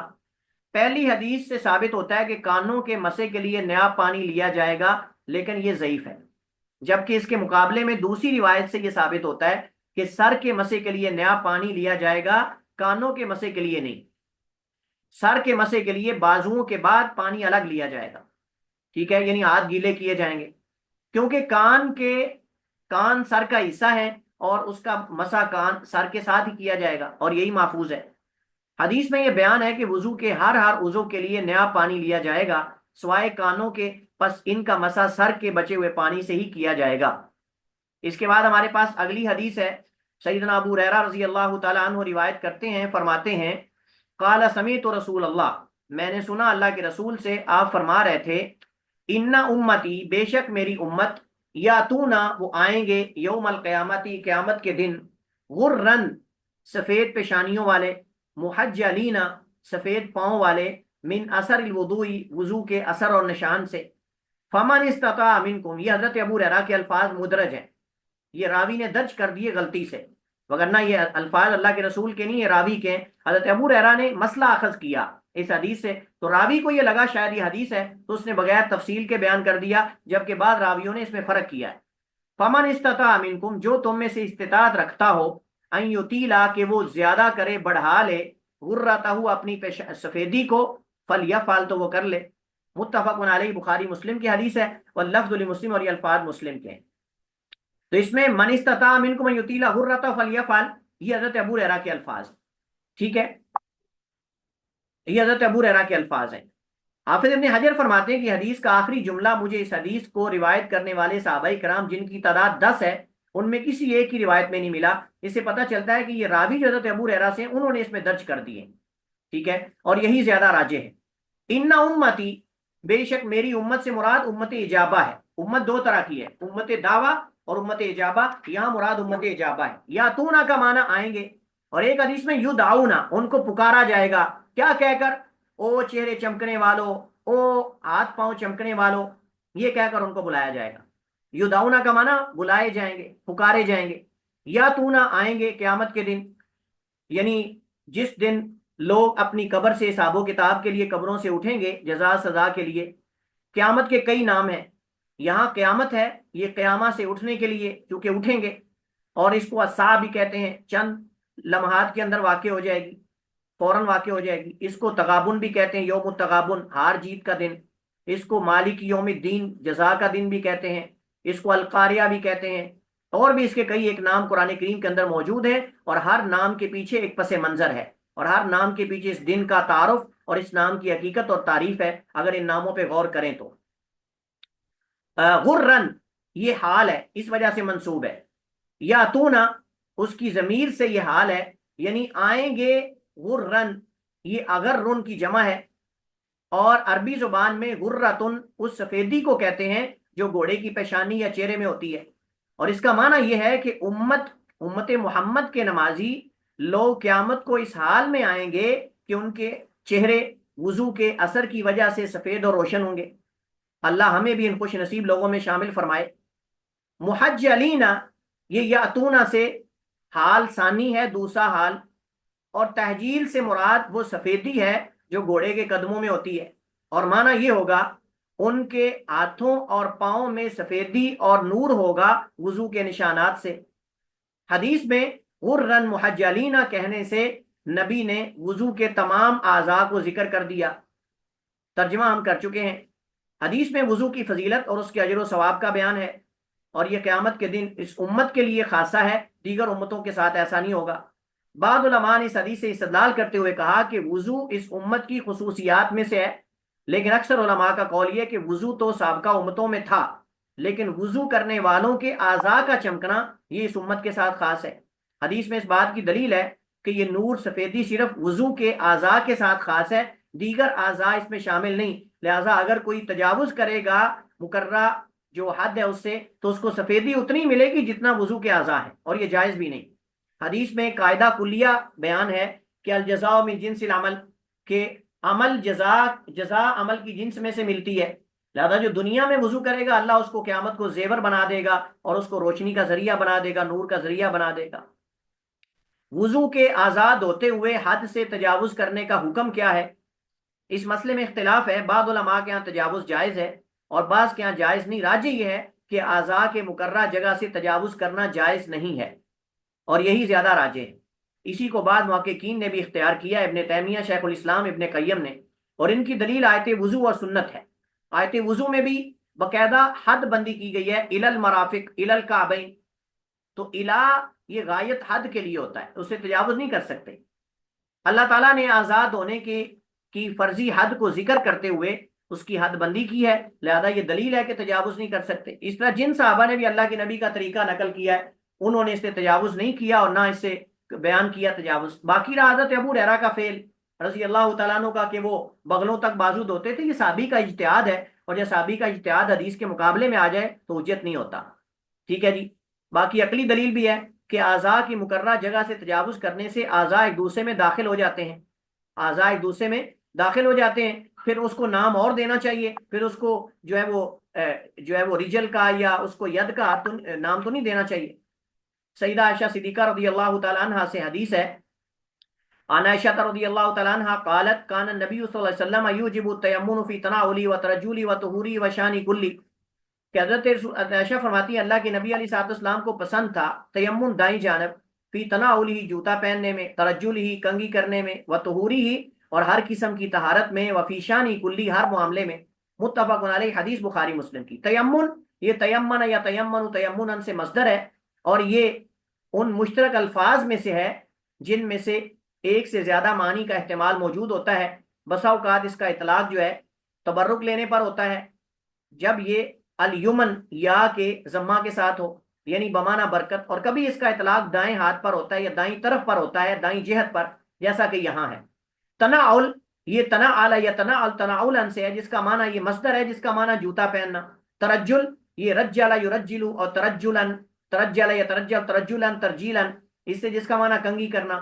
وفی شانی کلی کا معنی شان معاملے کو کہتے ہیں اور کام کو کہتے ہیں، مراد اپنے تمام معاملات میں سوائے بیت الخلاء کے۔ استنجا وغیرہ آپ نہیں کرتے تھے، جو نجاست وغیرہ صفائی کے کام وہ نہیں کرتے تھے دائیں ہاتھ سے، باقی سارے آپ دائیں ہاتھ سے کرتے تھے۔ تو حدیث میں کئی ایک فوائد ہیں، حدیث بخاری مسلم کی ہے۔ حدیث میں دائیں جانب اور دائیں عضو سے آغاز کرنے کی مشروعیت کا بیان ہے، جیسا کہ جوتا پہننا، جرابیں پہننا، موزے پہننا، کنگھی کرنا دائیں جانب سے، وضو میں دائیں عضو سے آغاز کرنا، مسجد میں داخل ہوتے ہوئے دایاں قدم آگے رکھنا۔ حدیث کے عموم سے وہ مقامات مستثنا ہیں جن میں دائیں ہاتھ استعمال کرنے سے یا دائیں قدم کو آگے رکھنے سے منع کیا گیا ہے، جیسے بیت الخلاء جاتے وقت، مسجد سے نکلتے وقت ادب یہ ہے کہ بایاں قدم آگے رکھا جائے۔ اسی طرح استنجا کرتے وقت ناک جھاڑتے ہوئے بایاں ہاتھ استعمال کرنا چاہیے۔ رسول اللہ صلی اللہ علیہ وسلم نے دائیں ہاتھ سے استنجا کرنے اور شرمگاہ کو چھونے سے منع کیا ہے۔ حدیث سے استدلال کرتے ہوئے بعض علماء نے کہا کہ مسواک کرتے وقت اسے دائیں ہاتھ سے پکڑنا چاہیے اور منہ کی دائیں جانب سے آغاز کرنا چاہیے۔ اس حدیث میں بیان ہے کہ انسان کو اپنے جسم اور بالوں کی صفائی ستھرائی کا اہتمام کرنا چاہیے، باوجود استطاعت کے اپنے آپ کو میلا کچیلا فقیرانہ حالت بنا کے رکھنا یہ اسلامی آداب میں سے نہیں، یہ جہاز بن جاتا ہے، بندہ جہاز بن جاتا ہے۔ اس وجہ سے ہمارے ہاں تو ولایت ہی یہ ہے کہ بندہ 2 مہینے نہائے نہ، جو بندہ 2 مہینے نہ نہائے وہ پہنچی سرکار ہے، وہ ولی ہے لوگوں کے ہاں، جس سے گھن آتی ہو، جوئیں بڑی بڑی ہوں اور دور سے سمیل آتی ہو، بدبو آتی ہو، کہتے ہیں جی یہ پہنچی سرکار ہے، ان کو نہ چھیڑو۔ اچھا جی، وہ وضو، طہارت اور ان سب چیزوں سے بالا تر ہو چکے ہیں، ہاں جی وہ کہتے ہیں ہاں جی اب ان کو کسی چیز کی ضرورت نہیں۔ اچھا جی غسل کی بھی نہیں، ہاں جی غسل کی بھی نہیں۔ اچھا جی وضو کی بھی نہیں، نہیں جی وضو کی بھی نہیں۔ نماز کی بھی نہیں، نہیں جی۔ یہ تمام تکلیفات سے بالا تر ہو چکے ہیں اور اب یہ کیا ہو چکے ہیں، کہتے ہیں جی یہ پہنچ چکے ہیں۔ کہاں پہنچ چکے ہیں جی؟ ولایت کے اعلیٰ درجے پر۔ میں کہتا ہوں یہ ولایت کے اعلیٰ درجے پر نہیں، یہ جہاز بن چکے ہیں، اب جہاز بن چکے ہیں، لہٰذا اب وہ تکلیفات سے بالا تر ہو چکے ہیں۔ اچھا جی آخری حدیث حضرت ابو ہریرہ رضی اللہ تعالیٰ عنہ سے روایت ہے، فرماتے ہیں اللہ کے رسول علیہ الصلوۃ والسلام نے فرمایا اذا توضأتم فابدؤوا بمیامنکم، جب تم وضو کرو تو دائیں جانب سے آغاز کرو، اپنے دائیں اطراف سے دائیں جانب سے آغاز کرو۔ حدیث ابو داؤد، ابن ماجہ، ابن خزیمہ وغیرہ میں حدیث موجود ہے، اور حدیث جو ہے صحیح ہے، اس کو کئی ایک محققین نے صحیح کہا ہے۔ اس حدیث سے کیا پتہ چلتا ہے؟ حدیث میں وضو کرتے وقت دائیں کو بائیں پر مقدم کرنے کا بیان ہے۔ بعض علماء نے کہا کہ کسی چیز کا مستحب ہونا اس کے مخالف الٹ کے مکروہ ہونے کی دلیل نہیں، الا کہ اس کی دلیل آ جائے۔ دائیں طرف سے آغاز صرف وضو کے ساتھ خاص نہیں، بلکہ ہر اچھے کام میں دائیں جانب سے آغاز کرنا مستحب ہے، جیسا کہ پیچھے حدیث میں کئی چیزوں کی طرف میں نے اشارہ کیا۔ کوئی اعتراض کرنے والا یہ اعتراض کر سکتا ہے کہ بیت اللہ کے طواف کے وقت تو بیت اللہ جو ہے طواف کرنے والے کی بائیں جانب ہوتا ہے، تو اس کا جواب یہ ہے کہ یہاں طواف کرنے والے کی دائیں جانب کا اعتبار نہیں ہوگا، بلکہ بیت اللہ کی دائیں جانب کا اعتبار ہوگا، کیونکہ حجر اسود بیت اللہ کی دائیں جانب ہے، اس وجہ سے اسی سے ہی طواف کا آغاز کیا جاتا۔ عقدی فائدہ، عقیدے کا فائدہ بھی اس میں ہے۔ حدیث میں دائیں طرف سے تفاعل لینے کی مشروعیت کا ذکر ہے، یعنی اللہ کے نبی دائیں جانب سے کیوں کام کرتے تھے؟ کیونکہ دائیں جانب اہل جنت، دائیں جانب نامہ اعمال دیا جائے گا جنتیوں کو، اور دائیں جانب اللہ کو پسند ہے، اور دائیں جانب اللہ کے دونوں ہاتھ دائیں ہیں، اس وجہ سے حدیث میں قلتا یدیہ یمین، ٹھیک ہے۔ اور اسی طرح جو ہے اللہ کے نبی صلی اللہ علیہ وسلم تفاعل اچھا فعال لیتے تھے، یعنی ہم نے کہا نا کہ دائیں جانب برکت کی علامت ہے، اور یمن برکت کو بھی کہتے ہیں، تو اس وجہ سے آپ دائیں جانب سے آغاز کرتے تھے برکت کے لیے، اصول برکت کے لیے، اور اچھا فعال لینا چیزوں سے یہ اللہ کے نبی کا طریقہ تھا، اچھے کلمے سے، اچھے نام سے، اچھی شکل سے، اچھی گفتگو سے اچھا فعال لینا اللہ کے نبی کی سنت ہے۔ جیسے مثلا صلح حدیبیہ کے مقام پر اللہ کے نبی علیہ السلام کو آپ بتایا گیا کہ جی کفار قریش کی طرف سے صلح نامہ لکھنے کے لیے بندہ آیا، آپ نے پوچھا کون ہے؟ تو صحابہ نے کہا اللہ کے رسول سہیل بن عمر ہے، اور اگر سہیل ہے تو ساحول امرکم، تمہارا معاملہ آسان ہو گیا۔ ایک حدیث میں آپ نے فرمایا کہ میری طرف جب بھیجو اچھے نام والا بندہ بھیجا کرو، اچھی شکل والا بھیجا کرو۔ حدیث کے اندر اگرچہ کچھ کلام ہے، لیکن حدیث بعض علماء نے حسن کہا ہے۔ آپ اچھے نام رکھتے تھے، برے ناموں سے آپ نے منع کیا، برے نام آپ بدل دیتے تھے۔ آپ گزرے ایک جگہ سے، پتا چلا کہ دو پہاڑ ہیں، ان کے نام الٹے ہیں، غلط نام ہے، ان کے معنی صحیح نہیں، آپ نے فوراً پہاڑوں کے نام بدل دیے، آپ نے کہا ان ناموں سے پہاڑوں کو نہ پکارو۔ اسی طرح جو ہے وہ حضرت عمر کے پاس ایک بندہ آیا، حضرت عمر نے پوچھا تمہارا نام کیا ہے؟ کہتے جی میرا نام جو ہے وہ سارق ہے، میرا نام سارق ہے۔ اچھا جی تمہارے باپ کا نام کیا ہے؟ میرے باپ کا نام ظالم ہے۔ تو حضرت عمر نے کہا عجیب بات ہے، بیٹا جو ہے وہ چور ہے اور باپ ظالم ہے، اپنا نام بدلو جا کے، نام صحیح نہیں، کیونکہ لوگ اس سے بدشگونی لیتے ہیں۔ تو بدشگونی نہیں لینی چاہیے، ناموں کا کوئی اثر نہیں انسان کی زندگی پر، لیکن سن کے بعد دفعہ وہ اثر پڑ جاتا ہے، اس وجہ سے اچھا نام رکھنا چاہیے، اسے اچھا فعال لینا چاہیے۔ ابن دقیق العید رحمہ اللہ تعالیٰ نے دائیں طرف سے آغاز کرنے کی تقریباً 18 صورتیں ذکر کی ہیں، یعنی 18 ایسی جگہیں جہاں دائیں جانب سے آغاز کرنا مستحب ہے۔ میں نے بطور فائدے کے چند ایک یہاں نقل کر دی ہیں۔ مشروب دینے اور لینے میں، کوئی چیز دینے اور لینے میں، بیعت اور کوئی معاہدہ کرتے وقت، صف بندی کرتے وقت دائیں جانب سے آغاز کریں گے، تیمم کرتے وقت، حی علی الصلاح حی علی الفلاح کے وقت، میت کو غسل دیتے وقت، قبلہ رخ کرتے وقت، اس سے قبر میں رکھتے وقت۔ اس کے علاوہ بقیہ کئی صورتیں ہیں جن کی طرف پیچھے میں نے ذکر کر دیا، اشارہ کر دیا ہے، اور یہ شرح الالمام باحادیث الاحکام اس کے اندر آپ دیکھ سکتے ہیں۔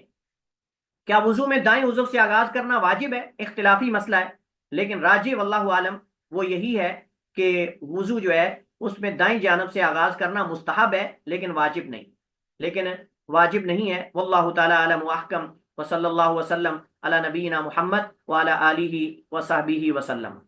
جی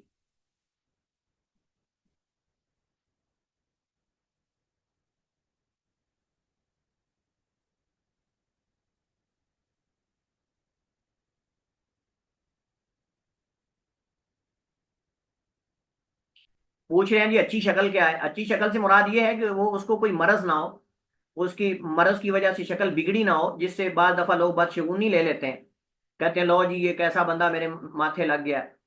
تو مطلب یہ کہ اس کو کوئی ایسا عیب نہ ہو چہرے پر کہ جس وجہ سے لوگ بعض دفعہ بدشگونی نہ لے لیں۔ اللہ کے نبی صلی اللہ علیہ وسلم اس وجہ سے روکتے تھے کہ لوگ اس سے بدشگونی نہ لے لیں، آپ ہر وہ دروازہ بند کرتے تھے جس سے لوگ بدشگونی لے سکتے ہیں، بدشگونی سے آپ نے روکا ہے، یہ مطلب ہے اس کا،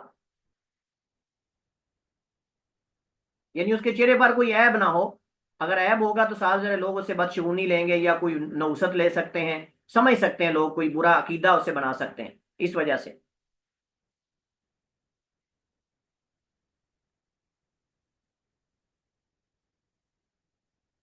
جی کوئی اور سوال، کوئی استفسار؟ سارے جاگ رہے ہیں؟ السلام علیکم سر۔ وعلیکم السلام ورحمۃ اللہ وبرکاتہ۔ سر میرا سوال پہلی حدیث کے حوالے سے ہے جس میں آپ نے بتایا کہ برتن میں ہاتھ نہیں ڈالنے چاہیے دھوئے بغیر، جی جی جس کے لیے آپ نے ایک مخصوص جگہ کا بتایا، تو یہ کیا اسی کے حوالے سے ہے، یا جس طرح رات کو تو انسان ناک کو خارج کر لیتا ہے، ہاتھ پاؤں کو بھی خارج کر لیتا ہے، تو یہ اس اطلاق ان چیزوں پہ نہیں ہوگا؟ نہیں دیکھیں، وہ چیزیں تو ایک نجس تو نہیں نا، وہ چیزیں جگہ نجاست وجہ نجاست کی وجہ سے وہ ایک چیز ہے کہ آپ کو کسی چیز سے کراہت ہے، وہ ایک الگ مسئلہ ہے۔ آپ کو اس چیز سے کراہت ہے وہ ایک الگ مسئلہ ہے، لیکن یہاں بات ہوئی ہے نجس اور نجاست چیز جو ہے، نجس چیز جو ہے وہ اس کے احتمال ہونے کی وجہ سے حکم دیا ہے۔ باقی ویسے تو ہمیں ویسے پانی والے برتن میں ہاتھ دھونے کے بغیر داخل نہیں کرنے چاہیے، چاہے ہم سوئے یا نہیں سوئے، لیکن وہ اس میں چونکہ احتمال ہے کہ نجس چیز لگی ہو اس وجہ سے۔ باقی تو کوئی بھی چیز اگر ناک صاف کیا آدمی نے کہیں اور ہاتھ لگایا تو ہاتھ دھو کے داخل کرنا چاہیے برتن کے اندر، تو ادب تو یہی ہے۔ اور ویسے اپنے لیے ہم پسند نہیں کریں گے یہ کوئی ایسا ہو، لیکن صرف پانی کے حکم کو بیان کرنے کے لیے آپ نے یہ مسئلہ جو ہے وہ نبی علیہ السلام نے یہ بیان کیا ہے۔ جی جزاک اللہ۔ اور سر میری ایک ریکویسٹ ہے کہ اگر کل اگر بھی جو سارے چلے گئے تو ٹائم سے پہلے تھوڑا واجب اور فرض میں بتا دیجیے گا، کیونکہ مجھے سمجھ نہیں آ رہی کہ واجب یعنی فرض اور واجب میں کیا فرق ہے، سنت موقع کیا ہے، تھوڑا ان چیزوں کی مجھے تو سمجھ نہیں ہے۔ ٹھیک ہے، ویسے یہ باقاعدہ اصول فقہ ایک کورس آئے گا آپ کے ساتھ انشاءاللہ، اس کو آپ پڑھیں گے، لیکن واجب یہ ہوتا ہے کہ جس میں اللہ سبحانہ و تعالیٰ نے ابھی اصل میں ٹائم کافی ہو چکا ہے، چلیں انشاءاللہ اگلی کلاس میں انشاءاللہ شروع میں اس پہ بات کریں گے، ٹھیک ہے؟ سر ایک کوشچن پوچھنا تھا۔ جی اچھا یہ کوشچن یہ ہے کہ جس طرح وضو کرتے جانا ہوئے چاہتے جو ہیں تو جا آزاد سکتے ہیں، جو لوگ آپ میں سے جانا چاہتے ہیں وہ جا سکتے ہیں، آپ لیفٹ ہو سکتے ہیں، گروپ سے جا سکتے ہیں، ہماری کلاس ختم ہو جائے تو جا سکتے ہیں آپ لوگ۔ جی جی سر کوشچن یہ تھا کہ وضو کرتے ہوئے جو آزاد ہو رہے تھے ان کی تعداد ایک برابر رکھنی ضروری ہوتی ہے، لائک ہوتا ہے نا کہ بازوؤں کو نہیں اگر ایسا نہیں، تین نہیں ایسا نہیں، ایسا نہیں ہے۔ احادیث میں موجود ہے کہ صحابی حضرت عبداللہ بن زید بن عاصم رضی اللہ تعالیٰ عنہ نے، حضرت عبداللہ بن عباس نے، کئی صحابہ نے وضو کر کے دکھایا، اور اس میں ہے کہ انہوں نے بعض اعضاء ایک دفعہ دھوئے، بعض اعضاء دو دفعہ دھوئے، اور بعض اعضاء تین دفعہ دھوئے، اور فرمایا یہ سنت ہے، اللہ کے نبی نے ایسے ہی کیا ہے۔ اللہ کے رسول نے ایک ہی وضو کے اندر ایک دفعہ بھی بعض اعضاء دھوئے ہیں، بعض دو دفعہ، بعض تین دفعہ، تو تعداد برابر سب کے اندر ہونا ضروری نہیں، برابر سب کے اندر ہونا ضروری نہیں، مقصد یہ کہ کم از کم ایک دفعہ اور زیادہ سے زیادہ دو دفعہ دھو لیں، تین دفعہ، ضرورت کے مطابق ہے، ہو سکتا ہے بازو آپ کو دو دفعہ دھونے کی ضرورت ہو اور چہرہ آپ کو ایک دفعہ دھونے کی ضرورت ہو، کبھی اس کے برعکس ہو جاتا ہے، چہرے کو تین دفعہ دھونے کی ضرورت پڑ جاتی ہے، بازو کو ایک دفعہ دھونے سے دھل جاتے ہیں، کافی ہو جاتا ہے۔ اس طرح پاؤں میں بعض دفعہ یہ ہوتا ہے کہ بعض دفعہ ایک دفعہ دھونے سے کافی ہوتا ہے، بعض دفعہ دو دفعہ، بعض دفعہ تین، اور بعض دفعہ تینوں جو ہمارے اعضاء ہیں، مثلا بازو ہو گیا، چہرہ ہو گیا، یا ہمارے جو ہے وہ پاؤں ہو گئے، بعض دفعہ تینوں کو تین دفعہ دھونے کی ضرورت پڑ جاتی ہے۔ تو یہ تو حسب ضرورت ہے، آپ یعنی تعداد میں فرق بھی کر سکتے ہیں تینوں میں، اور سیم بھی رکھ سکتے ہیں، اور یہ بھی ہے ایک میں ایک کر لیں، ایک میں دو کر لیں، ایک میں تین کر لیں، اور یہ بھی کہ سب میں ایک کر لیں، یہ بھی ٹھیک ہے، سب میں دو کر لیں، یہ بھی ٹھیک ہے، سب میں تین کر لیں، اس میں اللہ کے نبی سے ساری سنتیں ثابت ہیں، سارے طریقے ثابت ہیں۔ جزاک اللہ۔ سر ایک چھوٹا سا کوشچن اور پوچھنا ہے کہ جس طرح سے آج کل تھوڑے سے پروڈکٹس اس طرح سے ہوتے ہیں کہ وہ واٹر پروف ان پہ لکھا ہوتا ہے، تو اگر وہ میک اپ میں یوز کیے ہوں تو کیا وضو ہو سکتا ہے ان پر، کہ پھر ان کو صابن سے دھونا ہی ضروری ہوتا ہے؟ دوبارہ میں سمجھا نہیں، کیا آپ نے بولا؟ سر جس طرح میک اپ کے حوالے سے میں بات کر رہی ہوں، اس طرح خواتین جو میک اپ میں پروڈکٹس یوز کرتی ہیں آج کل، جس طرح مارکیٹ میں آ رہے ہیں کہ واٹر پروف ہوتے ہیں، لائک بیس ہو گئی، مسکارا، جس جو خواتین کے پروڈکٹس کے نیم ہے وہ ہاں یوز کیے ہوتے ہیں، تو اگر نماز کا ٹائم ہو گیا اور انہوں نے وضو کر لیا تو وہ واٹر پروف جس طرح ہوتی ہے، تو کیا وضو ہو جاتا ہے یا ان کو اچھی طرح صابن سے دھونا ضروری ہوتا ہے؟ ٹھیک ہے، اچھا دیکھیے، اس میں نیل پالش ہے، اس میں چہرے کی باڈی پہ جو عورتیں خواتین میک اپ وغیرہ استعمال کرتی ہیں، اگر تو وہ واٹر پروف ہے، یعنی اس پہ پانی جلد تک نہیں پہنچ پاتا یا ناخن تک نہیں پہنچ پاتا، تو وضو نہیں ہوتا۔ اور اگر اس میں پانی جلد تک اور ناخن تک پہنچ جاتا ہے تو پھر جائز ہے، کوئی حرج نہیں ہے۔ یہ اب آپ بہتر جانتے ہیں کہ وہ اگر تو پانی جلد تک نہیں پہنچ پاتا سکن تک پھر وضو نہیں ہوگا، اور اگر وہ پہنچ جاتا ہے پانی اس کے اوپر ہونے کے باوجود تو وہ گیلی ہو جاتی ہے اور پانی نیچے جلد تک پہنچ جاتا ہے سکن تک اور ناخن تک تو پھر کوئی حرج نہیں۔ لیکن نیل پالش جو ہے زیادہ تر ایسی ہیں کہ وہ جیسے یہ ہوتا ہے نا، جیسے ہوتے ہی اس کو کیا کہتے ہیں، پینٹ ہوتا ہے، جیسے یہ پینٹ جی ہوتا جی سر، نیل پالش تو بالکل نیل پینٹ ہوتا ہے، ہے، لیکن جو پانی نہیں جاتا، میک اپ میں اس یوز پہ ہوتی ہے پانی جس نہیں طرح جاتا، مسکا، جی جی اس پہ پانی یوز، جی کبھی کوئی شادی ہال میں ٹائم ہوتا ہے، کوئی ایسی جگہ ہوتی ہے کہ صابن نہیں ہوتا لیکن میک اپ ہوتا ہے، تو اگر وضو کر کے اس کوئی کا خواتین طریقہ کیا نماز ہے، پڑھنا اس چاہے۔ کا طریقہ سن لیجئے، اس کا طریقہ سن لیجئے، اس کا طریقہ یہ ہے کہ آپ وضو کر کے کریں، آپ وضو کر کے کریں، وضو کر کے جب آپ کریں گے تو ایک وضو سے دو نمازیں پڑھی جا سکتی ہیں، کوئی حرج نہیں۔ اگر وضو برقرار ہے اور آپ نے وضو کر کے میک اپ کیا ہے تو اس سے آپ نماز پڑھ سکتے ہیں، کوئی حرج نہیں۔ ٹھیک ہو گیا، اوکے، جزاک اللہ۔ بھائی یہ تو نہیں کہ 2 گھنٹے 3 گھنٹے لگا کے، عورتیں تو میک اپ پہ ٹائم بڑا لگاتی ہیں، 3 گھنٹے لگا کے میک اپ کیا اور وہ جناب ایک دفعہ دھو کے وضو کر کے چل بھائی ختم۔ تو اس کا طریقہ یہ کہ پہلے وضو کر لیں، وضو پہلے کر لیں، وضو مکمل کر کے پھر میک اپ کر لیں اور اس کے بعد وہ نماز پڑھ لیں، کوئی حرج نہیں انشاءاللہ۔